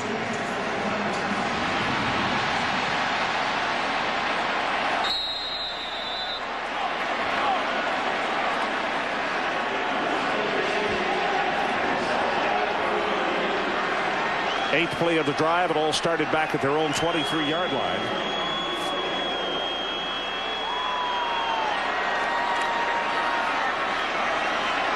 Looks right over the middle and intercepted, and what an effort. Picked off by Anthony Reddick, and now they say he didn't hold on to it. Whoa. Well, they got away with one here. A mistake by Chris Leak. Wasn't even close to any of his receivers.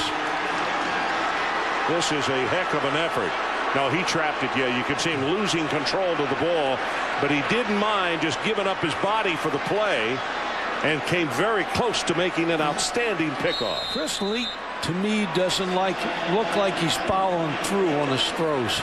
You know what? We'll look at some of that in a bit, because he's falling back as he throws the ball. And gets this one, has it complete.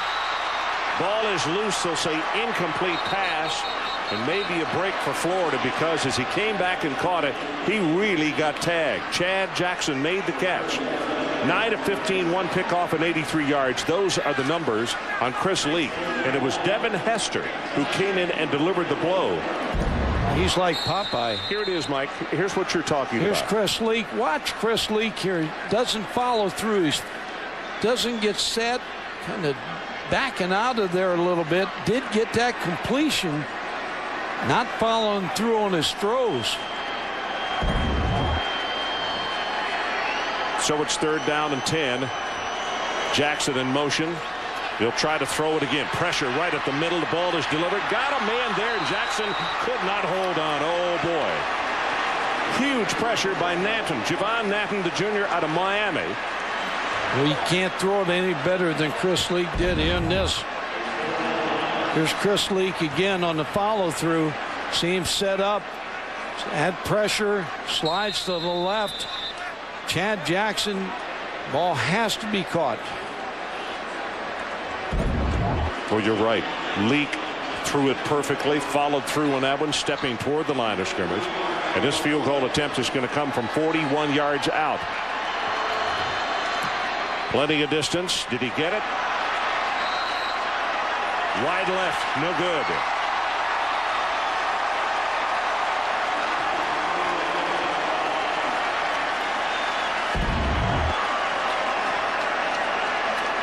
She yanks it to the left here. Ball set down.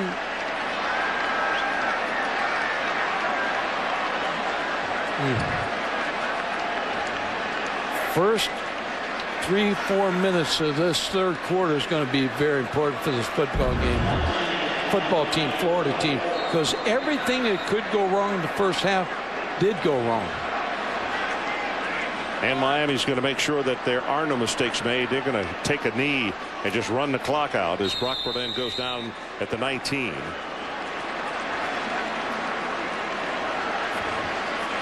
Charlie Strong looking up at the scoreboard and realizes what the Hurricanes are doing. Continues to look at the clock and then looking back at the field. What Charlie can tell this football team at halftime is they've been their own worst enemy. They've made the mistakes. The special teams have been affected. Here they are right here. Yeah. Blocked field goal, return for a touchdown, a missed field goal, allowed 4 sacks, and a leak interception return of 31 yards. Still only down 14 points. That's right. And the punt return of 73 yards by Parrish, and we are at halftime. So the Miami Hurricanes benefiting on 14 points from their special teams, leading 17-3 at the intermission over their arch rivals from Gainesville. Let's go to the sideline. Erin Andrews with Larry Coker. Erin. Well, Coach, the story that first half, your special teams, 2 touchdowns for them. What was the secret? Well, again, we worked hard on special teams. We thought we'd have some opportunities, Aaron, and we did. Guys just made some great plays. Obviously, we had a mistake in our special teams that gave them an opportunity, but, you know, that's what we're doing, playing really good defense and good in special teams right now. I know you'd like to get your offense going in the second half. How do you do that? Well, we need to. We've got to start blocking some people and running, and I tell you, you know, we've got to have some offense to win this football game. Coach, thank you.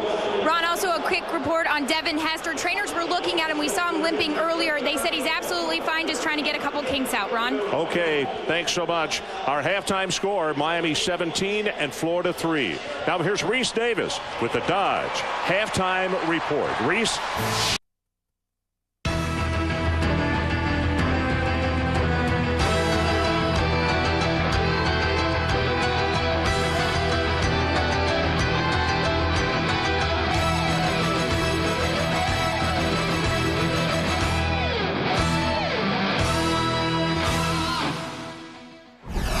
So we are back. Great job of editing by our guys as usual here on this New Year's Eve. 17-14 Miami leading the ball game. And Mike, let me give you these numbers. 50 total yards for the Hurricanes. Brock Berlin 24 yards passing, 4 first downs, 0 of 5 on third down conversions. How do you lead by 14? Special teams in Florida not having a good first half. Florida needs to come out here, and this opening drive is going to tell you all you want to know about this football game. I think Florida can come back, but they need to. The one drive they had, they ran to the line of scrimmage. They got the tempo up quickly. They just need to go back to their old offense. Chris Leak needs to set his feet, and they'll be all right. Brock Berlin talking with his teammates on the sideline. Tonight's first half stats brought to you by T. Rowe Price. You know, here you talked about third down. 2 out of 10 for Florida. They were 50% coming into this game. 0 for 5. If Brock Berlin gets hot, they could run Florida out of here. This drive, Florida has to respond. Erin Andrews, let's check with you down on the sideline. What happened at halftime? Well, Ron, I had a chance to speak with Charlie Strong, and just like you and Mike mentioned, they said this was so important, their first drive out here. He said his Gators need to play smart, stop getting all these penalties. And just like Mike Godfrey said, Chris Leak, their leader, he needs to settle down. Their offense needs to execute, especially in the red zone, guys. Chris Leak on the sideline. You see Faison 82 yards total offense, and Florida's offense 54 yards. Kick is going to be taken at the goal line, and that's Caldwell. Whoa, what a hit. Good heavens. Hello, 2005. Whew. Darnell Jenkins. Darnell's a wide receiver. Sent him a card for New Year's. Oh, my goodness. Great thing is that Caldwell got up and trotted to his position, but that is some kind of hit to open the second half. Now, you think that doesn't send a message? Oh, it does. And set a tone, Mike. Special teams with Florida's got to move the ball here. They got to get good mix, run and pass. Want to throw on first down. Got to step up. Here comes pressure. Ran into the umpire. Breaks the tackle. And is finally going to be tackled at the 23. So he broke 3 tackles, 4, including the umpire, and wound up picking up about, 6 yards in the play. That is a heck of an effort. Watch it again. When he hits the umpire, it actually helps him get his balance. He's cutting to the left, runs in the umpire, gets balance, cuts back, picks up a few more yards. So second down, and let's call it 4. Faison. Boy, that is great pursuit defensively.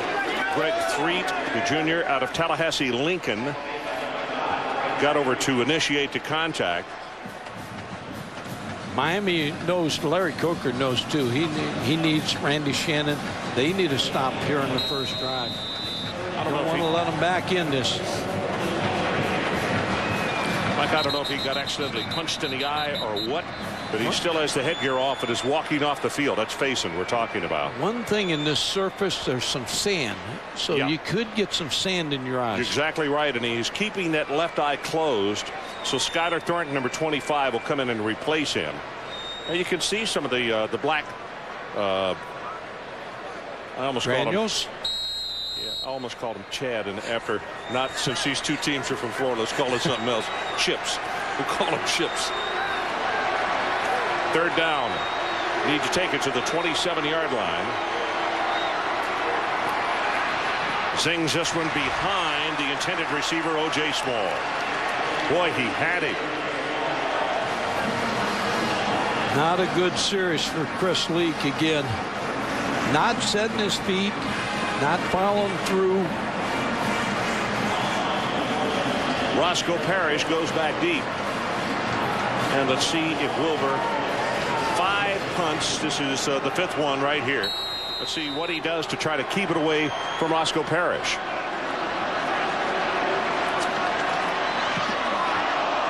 Driving spiral. Parrish back to the 33. Retreats. Tries to cut it upfield, and he gets tagged. That's the way you cover the special teams, as Billy Latsko with his 2nd tackle on special teams tonight. 50 yards on the boot. Miami in the first half, they blocked the field goal attempt. Then Devin Hester, there's no race there. He's going to go all the way. Then Chris Leak, you see him overstride in the interception by number 4, Devin Hester. And then the punt return by Roscoe P. Coltrane from the Dukes of Hazzard. It didn't take very long for him to receive that and go 73 yards. Gore tries to reverse it from the left over to the right. He's going to be stopped after a gain of a half yard. That's it. Larry Coker, 50 yards in offense and 3 points by the offense, but defense and special teams 174 or 75 yards and 14 points. I know Christmas is over, but Larry Coker had some presence in the first half. His special teams. No question about that.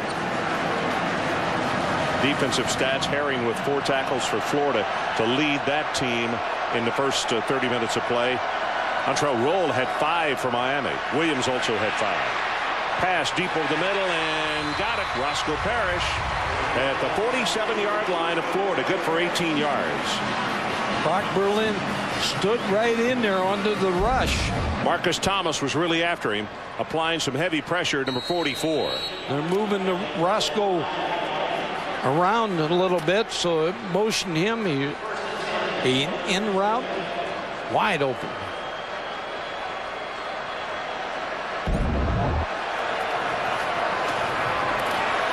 Gore Headgear comes off as the tackle is made at the 40-yard line. Channing Crowder comes over to make the hit. When your offense is struggling, special teams is struggling, your defense has to make something happen. Channing Crowder, great young linebacker, sophomore. Charlie Strong knows he's in danger right here. Endangered species. Well, it's down 17-3. We have not played the first 4 minutes of the second half, but Miami with a good-looking drive going here, and movement by the fullback Humphrey came out of his stance, and that's going to cost him 5 yards instead of second down and short. Now they're going to have second down and 7. Usually you tell your fullback to leave Humphrey. If you do move forward, then go in motion. Yeah. Go lateral. False start. Number 41, offense. 5-yard penalty. Second down.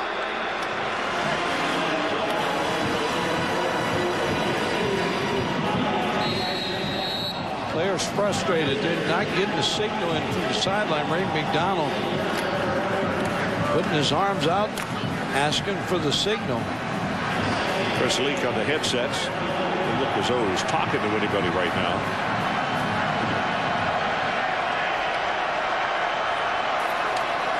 Second down and long. Here goes a running play with Gore inside the 40, down to around the 38-yard line. Earl Everett came over to make the tackle, the sophomore out of Webster. Humphrey with a good block on the play. Frank Gore, 172 rushing attempts during the regular season. You talked about the number of plays they want him to be on the field, how many times they want him to carry the ball. But he's fresh tonight. 20 to 25 times is what they look for. He only has 12 carries, so he's got at least half that many again coming if they so choose. 12 carries, 45. Here's Gore hanging on to the tail of that tackle, almost broke out of it, and they're going to say he was stopped before he picked up the first down. Herring finally got him. Now we got a different mark from one side to the other, and this mark right here would say he has the first down. Close. Frank Gore made that on special. His keeping his legs driving and trying to drive for the extra yards. I'm going to say he's got to run because I see the yellow line there. That's the reason I already said it. You didn't think my eyes were that good. You know better.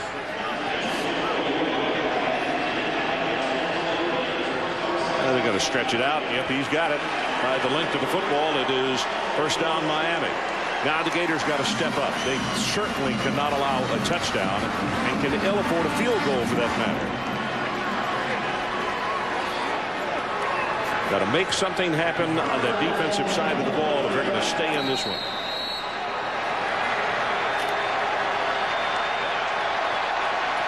Gator defense asking for their crowd to stand up and make some noise.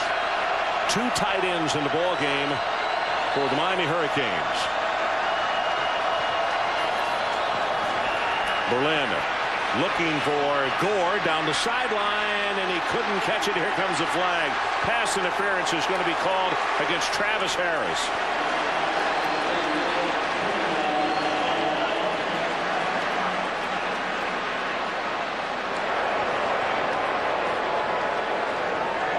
After the play fake, they brought Frank Gore down the sideline against the linebacker. I thought it was pretty good coverage myself.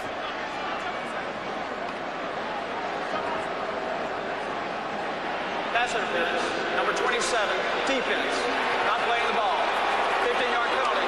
Automatic first down. Frank Gore is going to come out of the backfield, run us out route, and down the field route. Travis Harris, the linebacker. When you have a linebacker on the running back,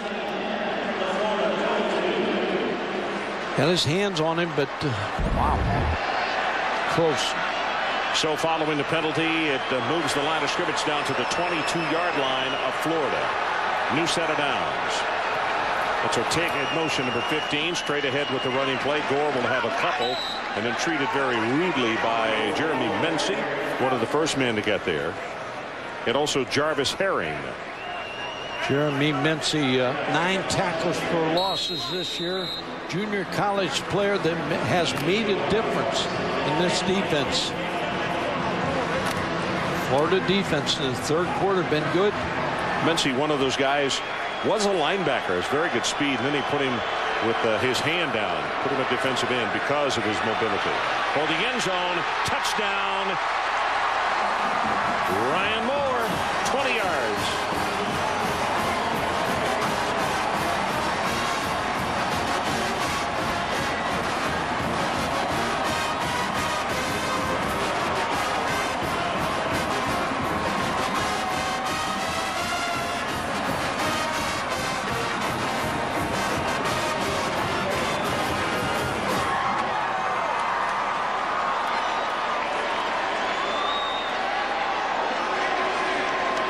John Petty with the extra point attempt. He's got it. 24-3, our new score. A 3-touchdown lead by the Miami Hurricanes. But that is the first offensive touchdown of the night by Miami. Moore grabs it, a 20-yard toss, and a very happy Brock Berlin. Ryan Moore very excited on the sideline. And Mike, show us what happened on how he got so open. Ryan Moore's a wide receiver, and he lines up at tight end. Now, safety doesn't get over in time to help on Ryan Moore. Jarvis Herring. Either D. Webb had the deep third, or Jarvis Herring was supposed to roll the top. A busting coverage by Vernell Brown or Jarvis Herring. Ryan Monroe prepares to kick it off for the Miami Hurricanes, now leading this ball game by 21, 24-3. This kick is going to go 5 yards deep in the end zone, and Caldwell said, nope, let's don't try to bring this one out. Well, Saturday morning on ESPN at 11 Eastern, the Capital One Bowl week concludes. It's the Outback Bowl. David Green and number 7 Georgia takes on Erasmus James and the Wisconsin Badgers. Coverage begins with Chris Lee and Kirk breaking down all of the New Year's Day games on College Game Day, built by the Home Depot. That's at 9:30 a.m. Eastern. That's the Outback Bowl tomorrow morning at 11 on ESPN. Faison gets the handoff. They have the reverse, and the tackle is made, and Cornelius by Orion Harris immediately. Jamal Cornelius came around and took the ball from Ciatric Faison, but all of a sudden there's a third party there that was not supposed to be there. Watch it happen. Bang, bang. The body language of this Florida football team, since the third quarter, late in the second quarter, has not been good. They're walking around. They're not responding to this game challenged by Miami. Shovel pass right into the middle, and this is Faison, and he is still loose out of the 20. Back to the 23-yard line. Antrell Roll and Anthony Reddick. On that play just a moment ago, Cornelius only weighs 180. And Orion Harris is 6'4", 301 pounds. So when you're giving up 120, not going to take you long to come back down to earth. And he saw to it. Throw the reverse out of the playbook against Miami because they're too quick. Third down, they need to take it to the 30-yard line. Deep over the middle, got a man, and throws it complete to O.J. Small. Chris Leak a little slow getting up. He was hurt against Florida State. Hurt his rotator cuff. Didn't practice much coming up to the bowl game. And has not looked comfortable back in the pocket. Trick play. Now the swing and gate, and they snap it directly. Pitch it back to Faison. And Faison crosses the 50, and he's going to have a gain of very close to 15 yards in the play. Might as well let it all hang out here because the way things are going, you need something to spark your football team. Brian Paddock, number 95, the sophomore out of Miami Central, who's had a really good ball game tonight, is down right around the 50-yard line. I go back to, Ron, when the fast-paced tempo that Florida ran one series in the first quarter. They need to go back to that. They need to put pressure on this Miami defense. Right now, Miami's defense is putting pressure on the offense of Florida. So let's take a timeout. 7:59 remaining, third quarter. 24-3, Miami. ESPN's presentation of the 2004 Chick-fil-A Peach Bowl. Brought to you by Chrysler. Inspiration comes standard. And 7-Eleven. The faster you go, the more you need to stop. Oh, thank heaven. There you're looking at part of the Chick-fil-A Peach Bowl historical setting in the small museum area. The House of Records, I assume you would call it, down below here at the Georgia Dome. You see some of the names, the greats that have played, and the MVPs of the different years. Wilbur Marshall, Reggie White, and of course our condolences to Reggie's family. Really tragic, a very young man that just left us way too soon. Scott Thornton in the backfield. Steps up, going to try to run, and there's not much there for Chris Leak as Baraka Atkins. This is the Miami of old where they're playing tonight, Mike, and the fact that they're not having to bring their backers. I don't remember more than once in the first half that they really did blitz, and the front four is taking care of business. Well, they really are. Now Florida's trying to pick up the tempo. Third down and 14, and that's Scott Thornton trying to high step over a tackler. And Orion Harris this time making the stop as Theatric Faison getting a breather on the sideline. Just out of sync, their offense. And they have big play capability, so they can get back in this football game. Andre Caldwell is wide to the right, down at the bottom of your screen, number 5. Here comes pressure again. Arm was hit and the ball almost caught at the 48-yard line by a very short receiver who had come back to try to help out, and that was Jamal Cornelius. Ron, you have to help the quarterback a little bit here because he's not setting his feet. Maybe the pattern's down the field, but you see he's dancing around. He's moving around, and then he tries to get outside, and they hit his arm, but he's not settled down yet in this football game, and we're in deep in the third quarter. 6th punt of the night by the Florida Gators. Pressure up the middle to get a good job of the personal protector coming up with a block. On the run and making the catch is Roscoe Parrish. And let's take a timeout. 6:37 left, third quarter. 24-3 Miami. 33 on that punt. Some of the students, the dancing ladies for the marching band for the Miami Hurricanes here tonight. And they've got a lot to be smiling and dancing about with their ball club on top, 24-3. And Florida just offensively, boy, sometimes the magic works, sometimes it doesn't. It has not tonight for the Gators. Well, you just think of being a band member at Miami. You don't see many losses. You're always playing the fight song. They're scoring a lot of points. They're sacking the quarterback. Band director's always hitting the stick. Get ready. Instruments up. Let's play. Play the fight song. You're recruiting for him now? I mean, the band. Yes. Tyrone Moss comes into the ball game at tailback. End around. Roscoe Parrish.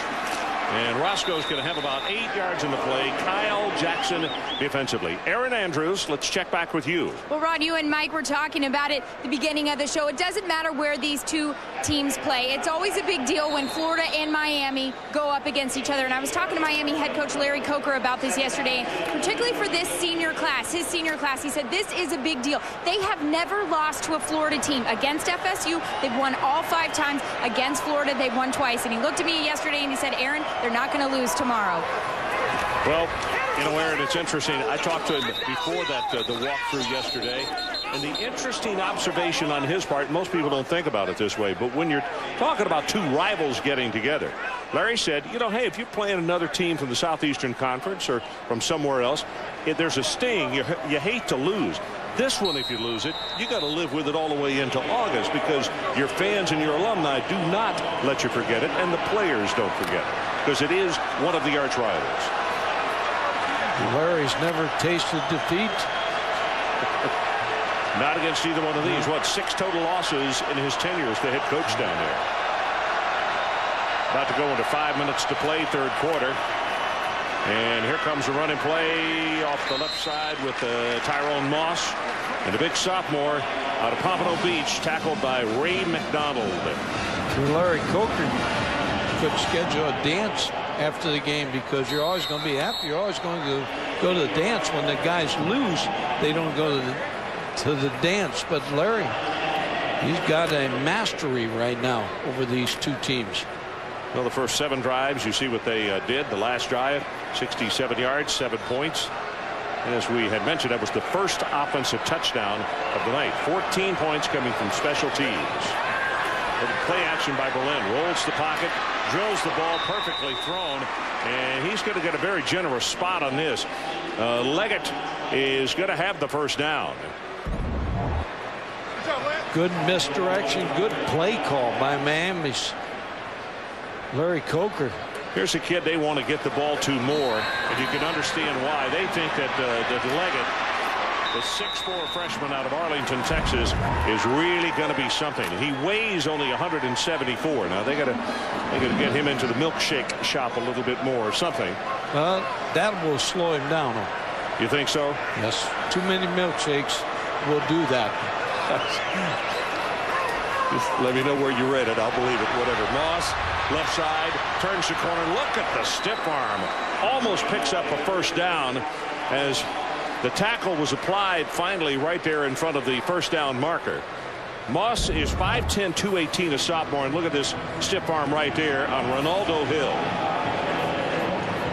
This Miami team has thrown down the gauntlet. They've challenged this Florida football team tonight.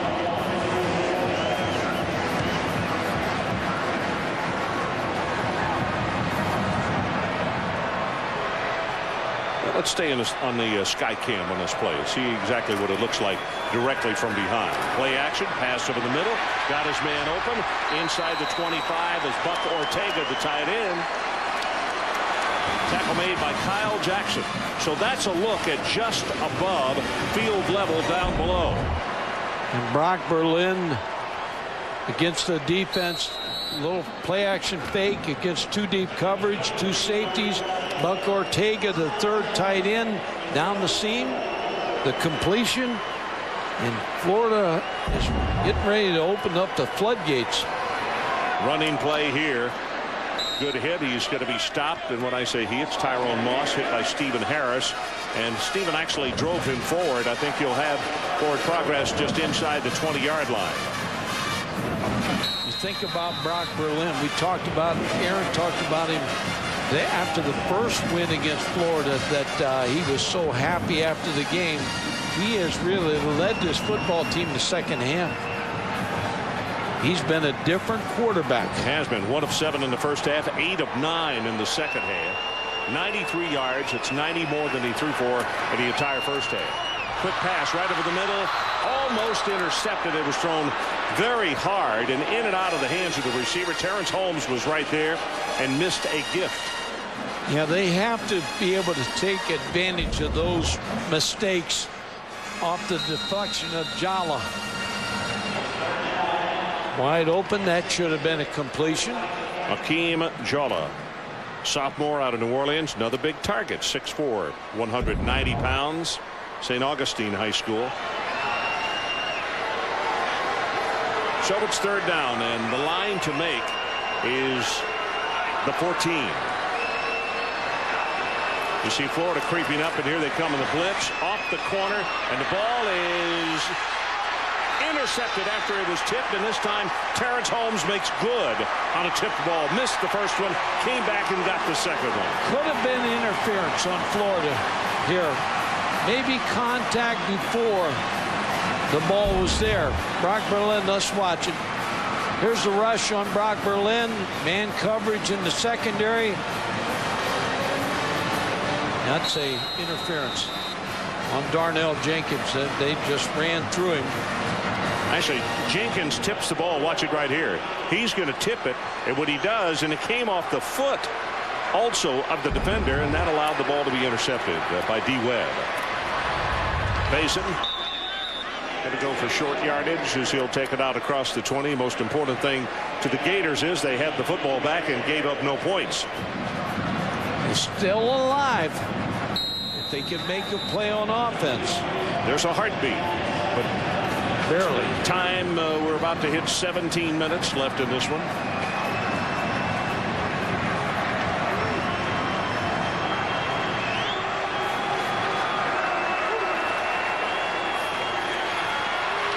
Lake, again, under heavy pressure, just throws this one away. Thomas Carroll, this time, number 90, a junior out of Lakewood, New Jersey.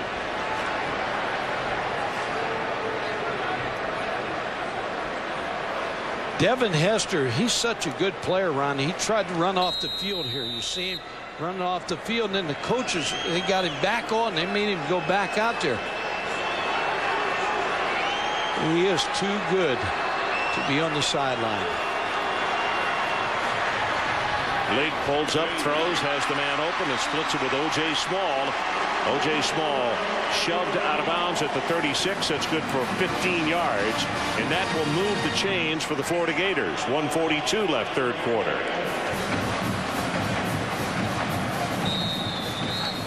Maybe that's something that offensively they could do. Start moving Chris Leak around in the pocket.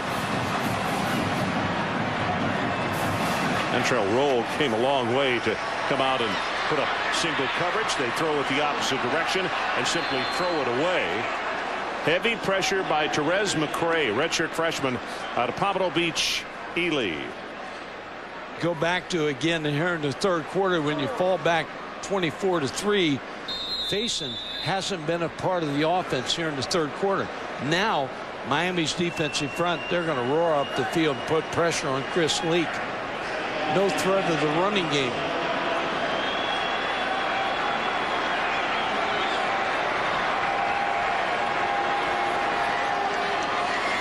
Leak runs up into the pocket, 35-40, 45-50. At the 45, he'll slide down. And that is a very nice gain of 18 yards and a first down, Florida Gators. Man-to-man coverage by Miami, and if the quarterback can break up inside, then all the defensive backs and linebackers are running with their back to the ball. Chris Leak slides down again, picks up the first down. Wouldn't be bad to mix a run in here. Well, Faison being attended to on the sideline, so Skylar Thornton comes back into the backfield in the 25.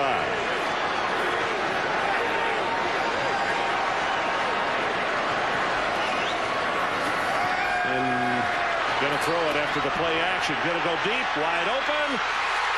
Touchdown, Cornelius, 45 yards.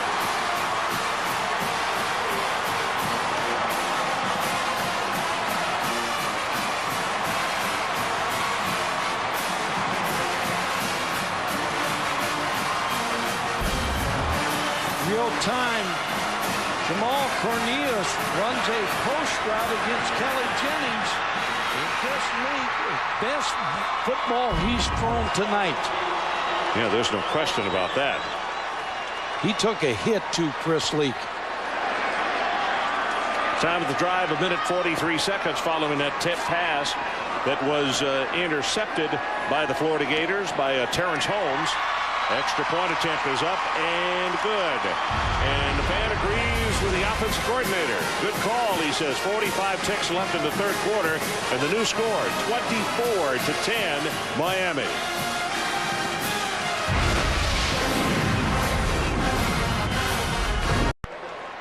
"14-point lead, Florida scores. And if you think it's an easy life and glamorous being a quarterback, watch Chris Leak after he throws his touchdown.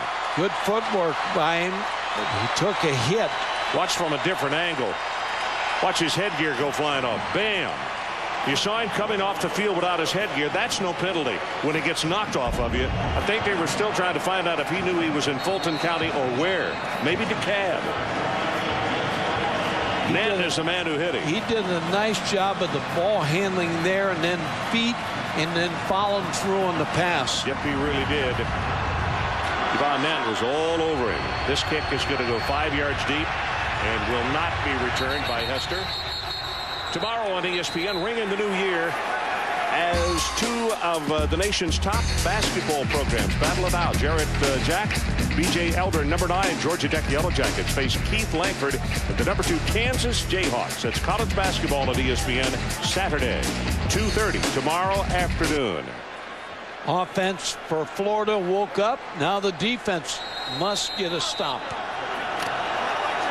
Get them back in this football game. Miami would like to have a nice long drive, eat some clock. Well, the Florida faithful up and trying to make as much noise to get their team going as they can. Berlin with an audible. Here's Gore. And Frank's going to have about 3.5 yards. Earl Everett makes the stop. We talked about the youth of this Florida football team. We had them a couple of times this year, but you look at their defense, they have 3 senior starters, so most of their defense is back. They have 16 starters that are going to be back next year. Those would be a highly ranked football team. 13 seconds left in the third quarter. Berlin right over the middle. Got Leggett 40, 45, 50, finally pushed out of bounds. He'll stop the clock as it runs into double zeros. And I think we're about to handle the third quarter, put it in the record books and say, let's head to the final 15. 29 yards in the pass play, and as we break, 24-10, the Miami Hurricanes on top.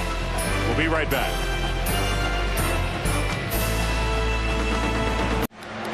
So we are back to scoring by quarters. 7 in the first for Miami, 10 in the second, 3 by Florida, 17-3 at halftime. Both tallied a touchdown in the third, and that's how we stand right now, 24-10.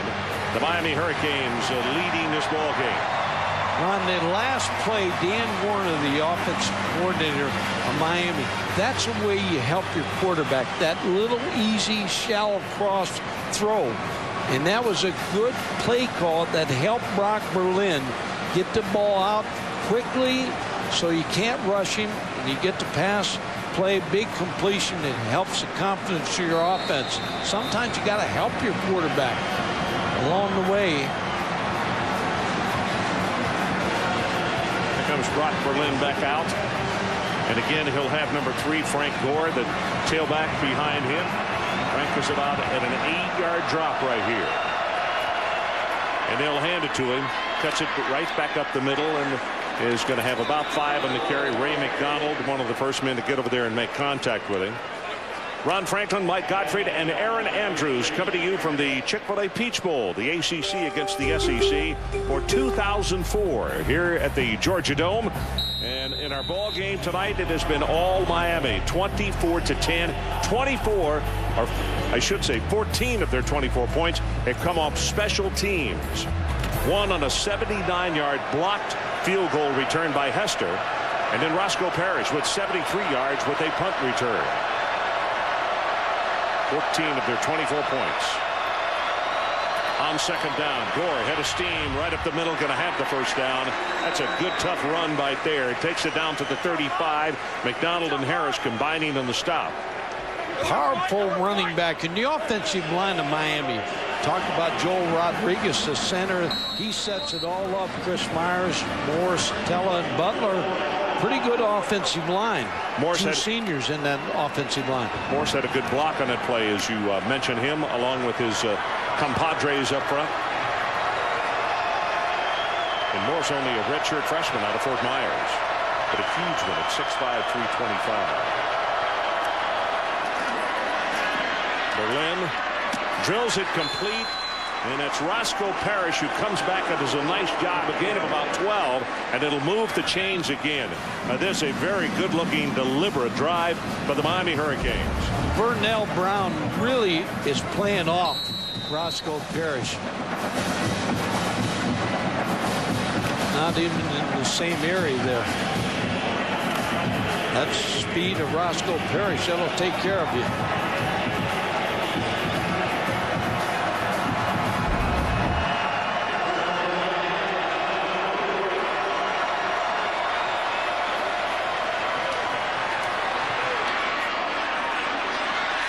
Zone incomplete. Terrence Holmes on the cover, and they were looking for Darnell Jenkins, but he could not, even with his great athletic ability, get up and pull that one down. Now, Brock Berlin really took a chance there throwing that football because 3 Florida defenders around the wide receiver. But Brock Berlin has not made many mistakes this year throwing the football. Only 5 interceptions. Last year, he threw 17 interceptions, 12 touchdown passes. This year, 21 TD passes and only 5 interceptions. See his numbers, 11 of 21, 139, 1 touchdown, 1 interception. Gore being caught by the ankles as he goes inside the 20 by Brandon Seiler. And now this is just what Larry Coker would order. Just, I don't care aesthetically how it looks at all. Just continue to run the ball, move the chains, and move the clock. Just gone under 13 minutes left in the ball game. And before you know it, if they pick up a couple of first downs here without scoring, Mike, which would be hard to do since they're inside the 20, but still, that would take 3 to 4, actually 4 minutes off the clock probably.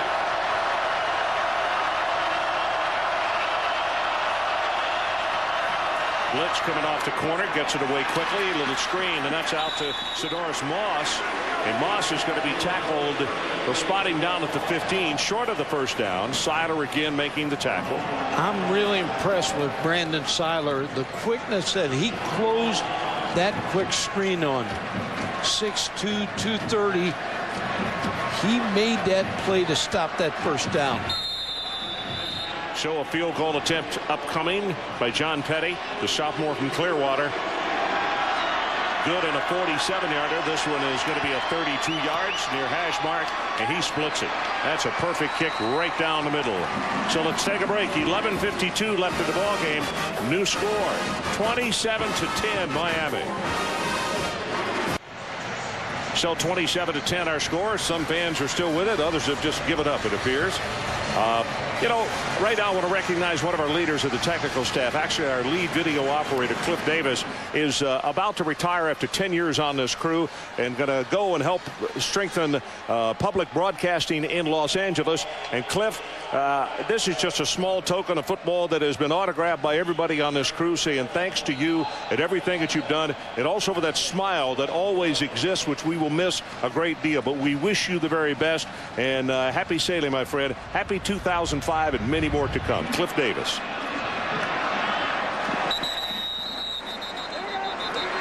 Cliff, I'll send you down some certificates for chicken sandwiches too. You know what? This we do talk all the time on the weekends here about this group and the size of it and the fact that it really never changes as far as camera operators, video, all our technicians and the people up here in the booth.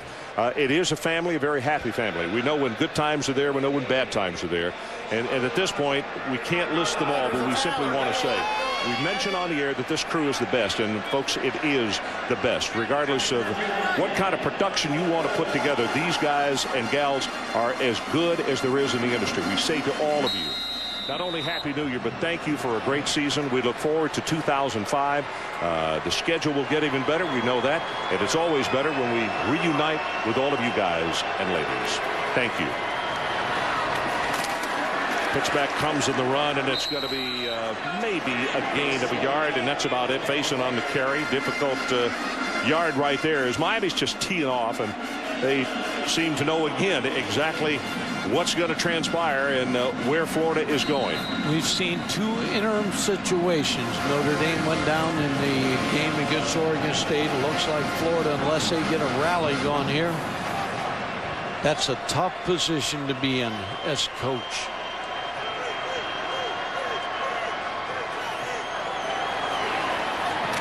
Nice pass over the middle, but going to go down immediately. O.J. Small. And that is still going to be about 6 yards short of the first down. Clock about to go under 11 minutes to play.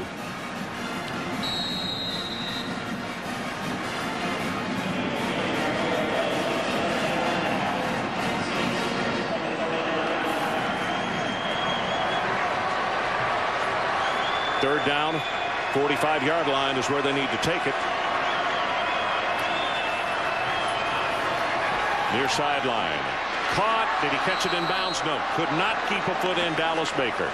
went high as the ball was thrown behind, and so many times that pass is completed because the defensive back has to continue down the field, not knowing the exact flight of the ball.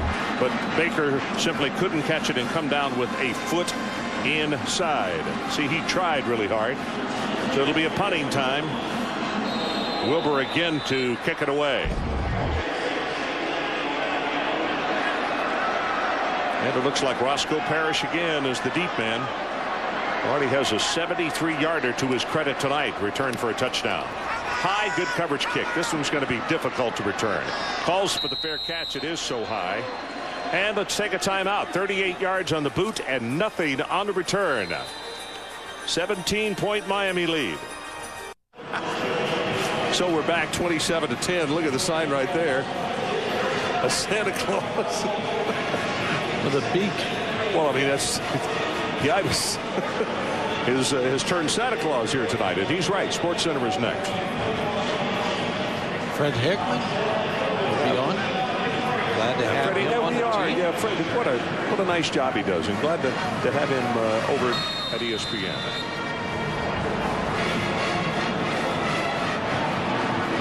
So let's see what Miami comes up with here. Again, I'm sure that Larry Coker would like to go right back to that formula, run the football and run the clock. Frank Gore.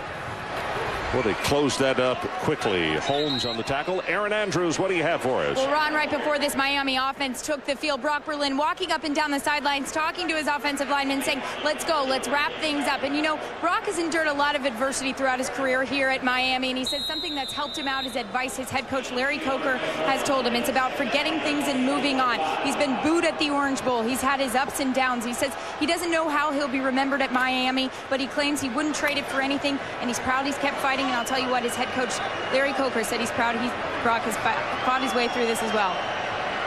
Well, he has faced adversity, and he's faced it and handled it very well. And I'm sure that's what Larry's talking about. Here's Gore, very close to the first down, out at the 32. Travis Harris making the stop. Looked like Florida was offside there. Brock Berlin, adding to Aaron there, 19-5 as a starter.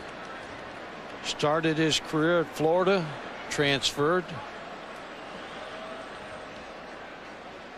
You're right, Florida was offside.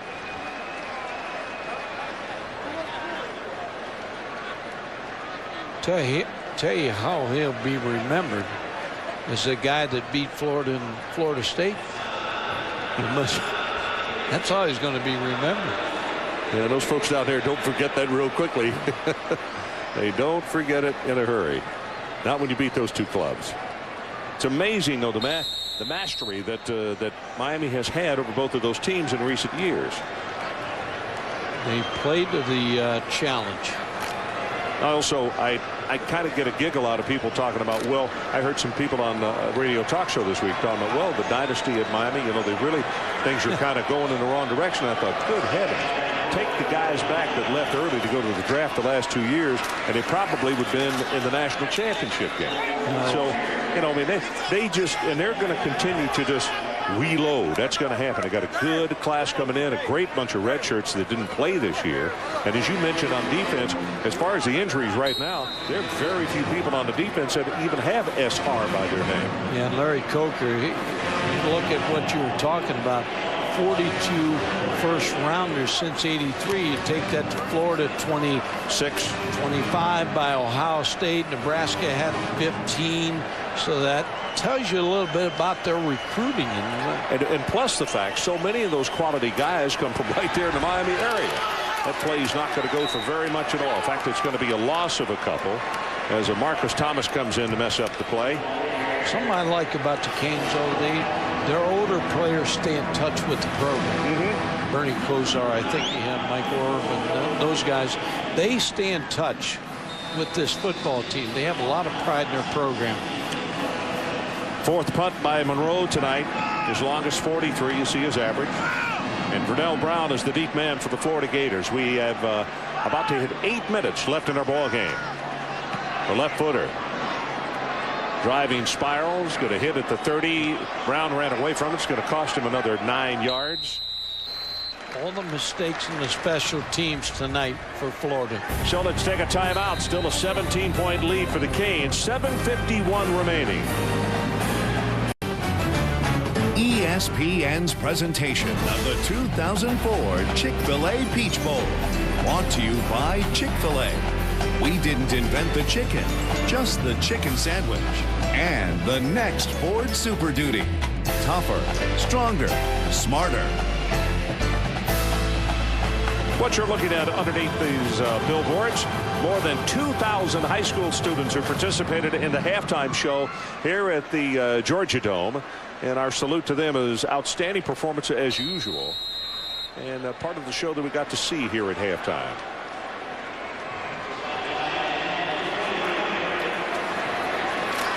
Deep over the middle, got a man there, and couldn't hold on to it. And that was Reggie Lewis who had it, then it came out of his hands. And very quickly, a disclaimer, I just want to mention in the first half, I did say that Urban Meyer was going to come on with us here in the second half and talk with us about his future at the University of Florida and also his upcoming game at the Fiesta Bowl. And I misspoke because I was told that the information we had at our production meeting this morning, he had to change his plans. They are in preparation for that Fiesta Bowl against Pitt. And we wish Utah the very best. And sorry that we could not get together on that interview, but we appreciate him trying. Thomas, Carroll, and Orion Harris with some huge pressure. Ron, you see all the Miami players hanging the phone up at the same time. I'm sure what they're doing is wishing Happy New Year to somebody as we get close. I didn't know they had that many phones on the sidelines. All of those don't go to the booth. Yeah, they're saying to the coach upstairs, Happy New Year. Godfrey, you're searching. Hey, time's running out. That's right. 10:49. Whoa. An hour and 11 minutes left in 04. Gonna run it. 25, 30, 35. It'll slide down at the 38. Reddick was right there to make the stop on it. Gain of about 14 yards. What's your resolution for this year? You have thought about it? No, but I've still got an hour and about 11 minutes to work on that, Mike. Okay. And I'm sure, I'll come up with something. Boy, he started to fall as he threw the ball and then just threw it into the stands. Yeah, I think probably not to do any more post-game extras. Well, I think your resolution, you're not going to get it. Things going to fail. Huh? Yes. Well, hey, everybody could wish. Wish and dream. Yeah, that's right. Charlie Strong, a difficult night. Difficult position to be put in. Well, they set up the screen. You saw the pressure coming. This could go a long way. 45 at the 50. And a good job of coming up from behind. That's Baraka Atkins. It came up and smelled out the play as Faison had a good head of steam and some open field. Good for 16 yards. Faison's been missing in the second half. Didn't run the ball much. Gets a screen pass. A little flare. Playing his last game. Blake throws to short safety valve, but that one right there to Thornton. Skylar Thornton will hoof it down inside the 20 to the 19. That's good for 22 yards. Even though Chris Lee made that completion, he threw it really around the shoelaces of Skylar Thornton. Skylar Thornton with a great catch. Concentration.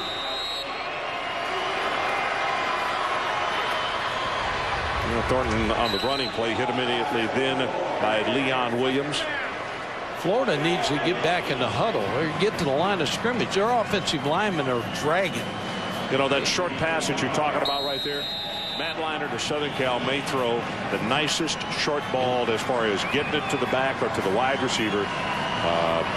Not too hard. Gets it there where it's catchable. It's, in the midsection as anybody that I've seen this year. Going to go for the end zone. Got a man, a little push off there. No flag and an incomplete. Tate Casey, the intended receiver. Go back to what I said. The offensive linemen are walking back from the play. You still have 6:17 on the clock. onside kicks, a lot of things can happen. They need to pick it up, pick the pace up. Now, I know Mo Mitchell is 6'7", 370, and he's got to pick up the pace.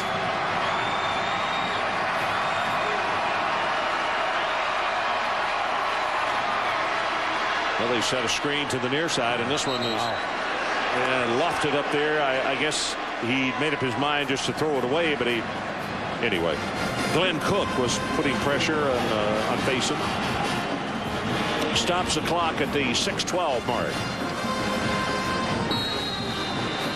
That didn't have a chance from the start. That blew up that play from the beginning. Therese McCray checks into the lineup. Number 54 at defensive tackle. Santonio Thomas will come out. 4th down, and they need to take it down to the 9-yard line. They want to keep this drive going. Chris Lee steps up. Here comes pressure. And it's from McCray, who just came into the ball game, and the ball is thrown and knocked away. It is incomplete. It is Antrell Roll working against O.J. Small. 3 very poor play calls, really, and very executed poorly by Chris Lee. Even if they complete this pass, they're 5 yards short of 1st down. So Miami gets the football with 6:05 to play, leading by 17.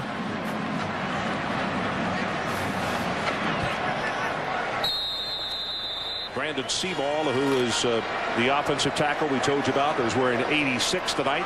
He'll line up at tight end, as will Buck Ortega, number 15 on the near side. This is Gore.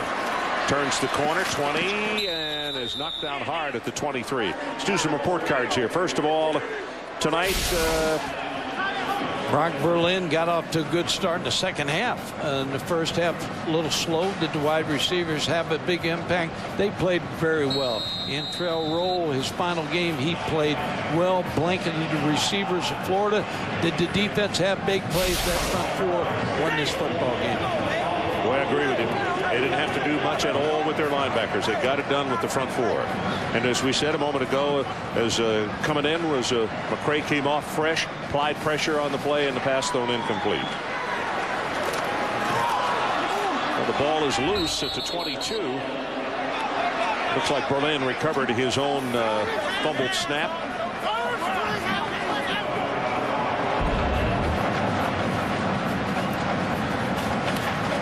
Snap never got back to the hands of Brock Berlin.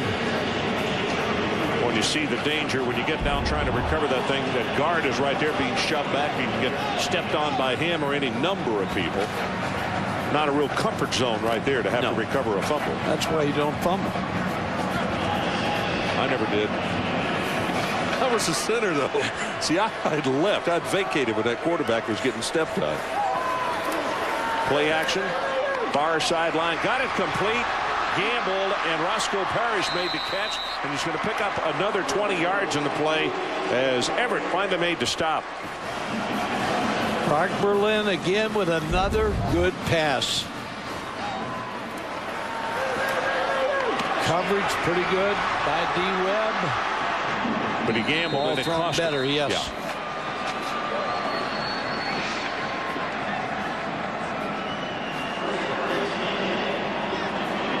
Parrish now 4 catches, 55 yards to go with his 73-yard punt return. Very good night for him.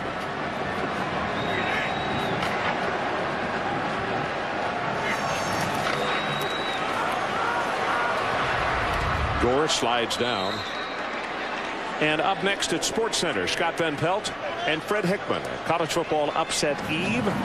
NFL Finals Sundays and New Year's gifts. Boomer's top 10. That and more coming up on Sports Center next. Well, somebody's going to get a gift to the LSU job. Bobby Petrino, Jack Del Rio at Jacksonville, the pro team. They say he's looking at that job. Somebody waiting for a great job. Yeah, when we talk about some good young players, they are there. Gore again, nothing to the left, puts a head down, and he'll salvage the play, pick up about 3 yards. It'll be 3rd down as Crowder makes the stop. Just think if you're Brock Berlin right now. He transferred from Florida down to Miami. Sometimes you transfer, it's a mistake, and you never get to the field. Brock Berlin made a choice, chooses to go to Miami, and now he's beaten Florida, the school he started at 2 times, Florida State. It's worked out well for him. A gentleman, when we talked to him, a nice young man. So let's take a timeout. 27-10.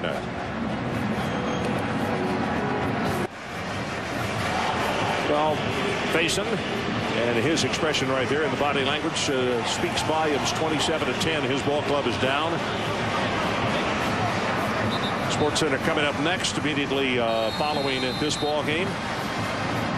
Next Tuesday night, Mike, this crew will be down in Miami, Florida for the Orange Bowl and do the national radio broadcast. Also goes around the world to Armed Forces Radio. That should be one really fine football game. Looking forward to that. Going to go on top on 1st down, and the ball hits the receiver. Ronaldo Hill knocked it away, but Ryan Moore, I thought it hit him on the shoulder pad. I think that was one. Larry Coker saying, thanks for the memories, Brock. We'll give you one last shot to hang it out. Tell you what it did. It hit Moore right on the shoulder pad and into the side of his headgear. In the head. That's about as well as you can throw it, huh? So Brian Monroe to punt it away. Vernell Brown, the deep end.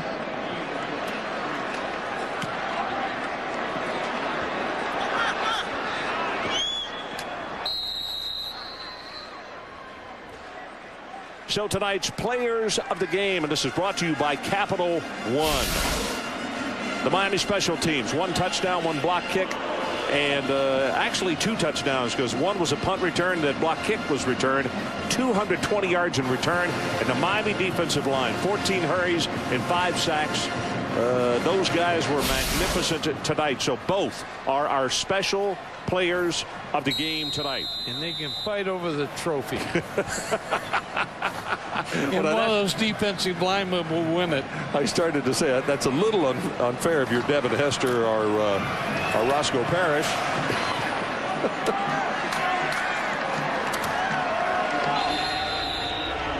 So let's look at the report card for the Florida Gators tonight.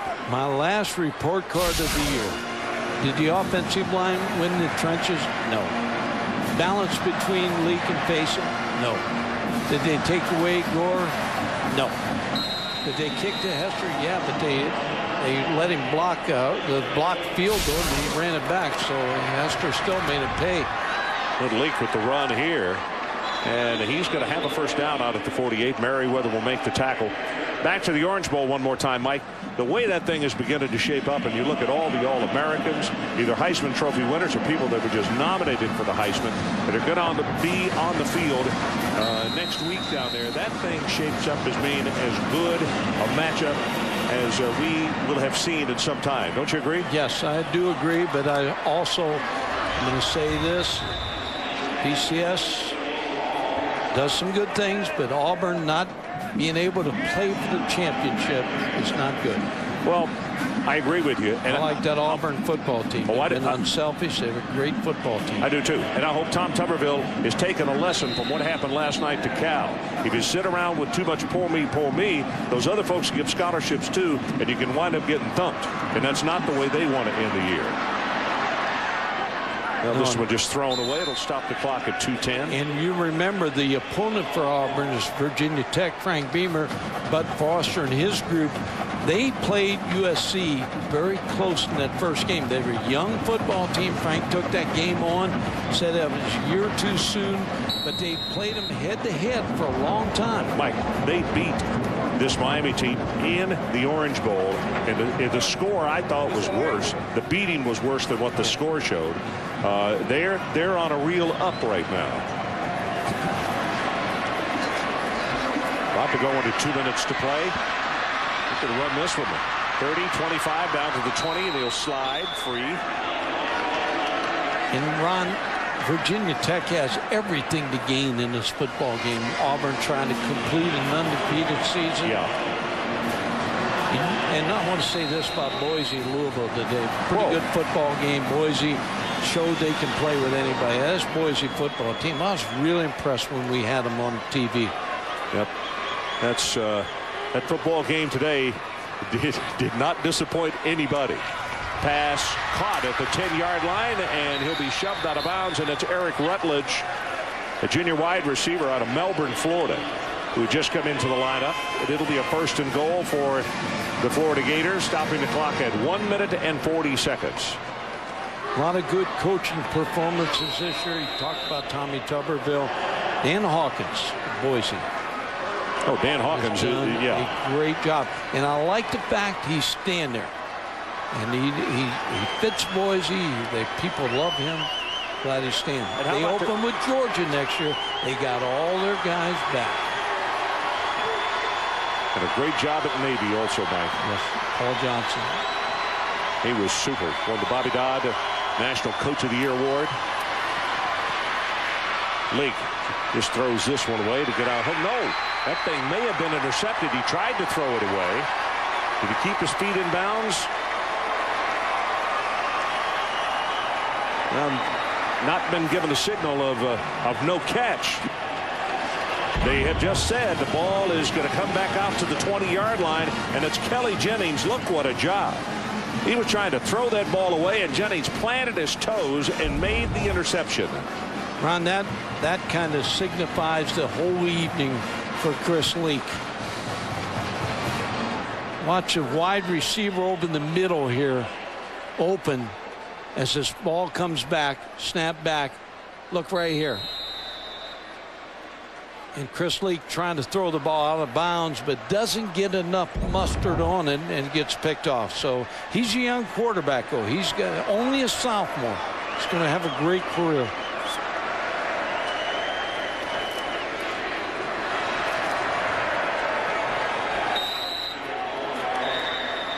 Well, Gore tackled by McDonald, and now it's just a matter of running the clock out. Sports Center coming up next, immediately following our ball game. That's 1 minute and 26 seconds from now. And a big clock on the wall, if it is correct, here in the Georgia Dome, says 11:06, so 54 minutes left in 04. Wow, 2005. What a think back when I was going to school. Well, it was an interesting thing in the paper. They thought about they don't want to call these years. You know, they don't know what to call this from 2000 to at least 2010. Still looking for a name. Give it a moniker of some kind. Let me think about that. Oh boy, that guy's going to have a great new year. There's my resolution right there. Do not put green stuff on my face. Even if it's supposed to help your skin. Dan's happy again. Always happy at Miami, the band. Always happy. Well, Godfrey, you've got them 100 new members tonight.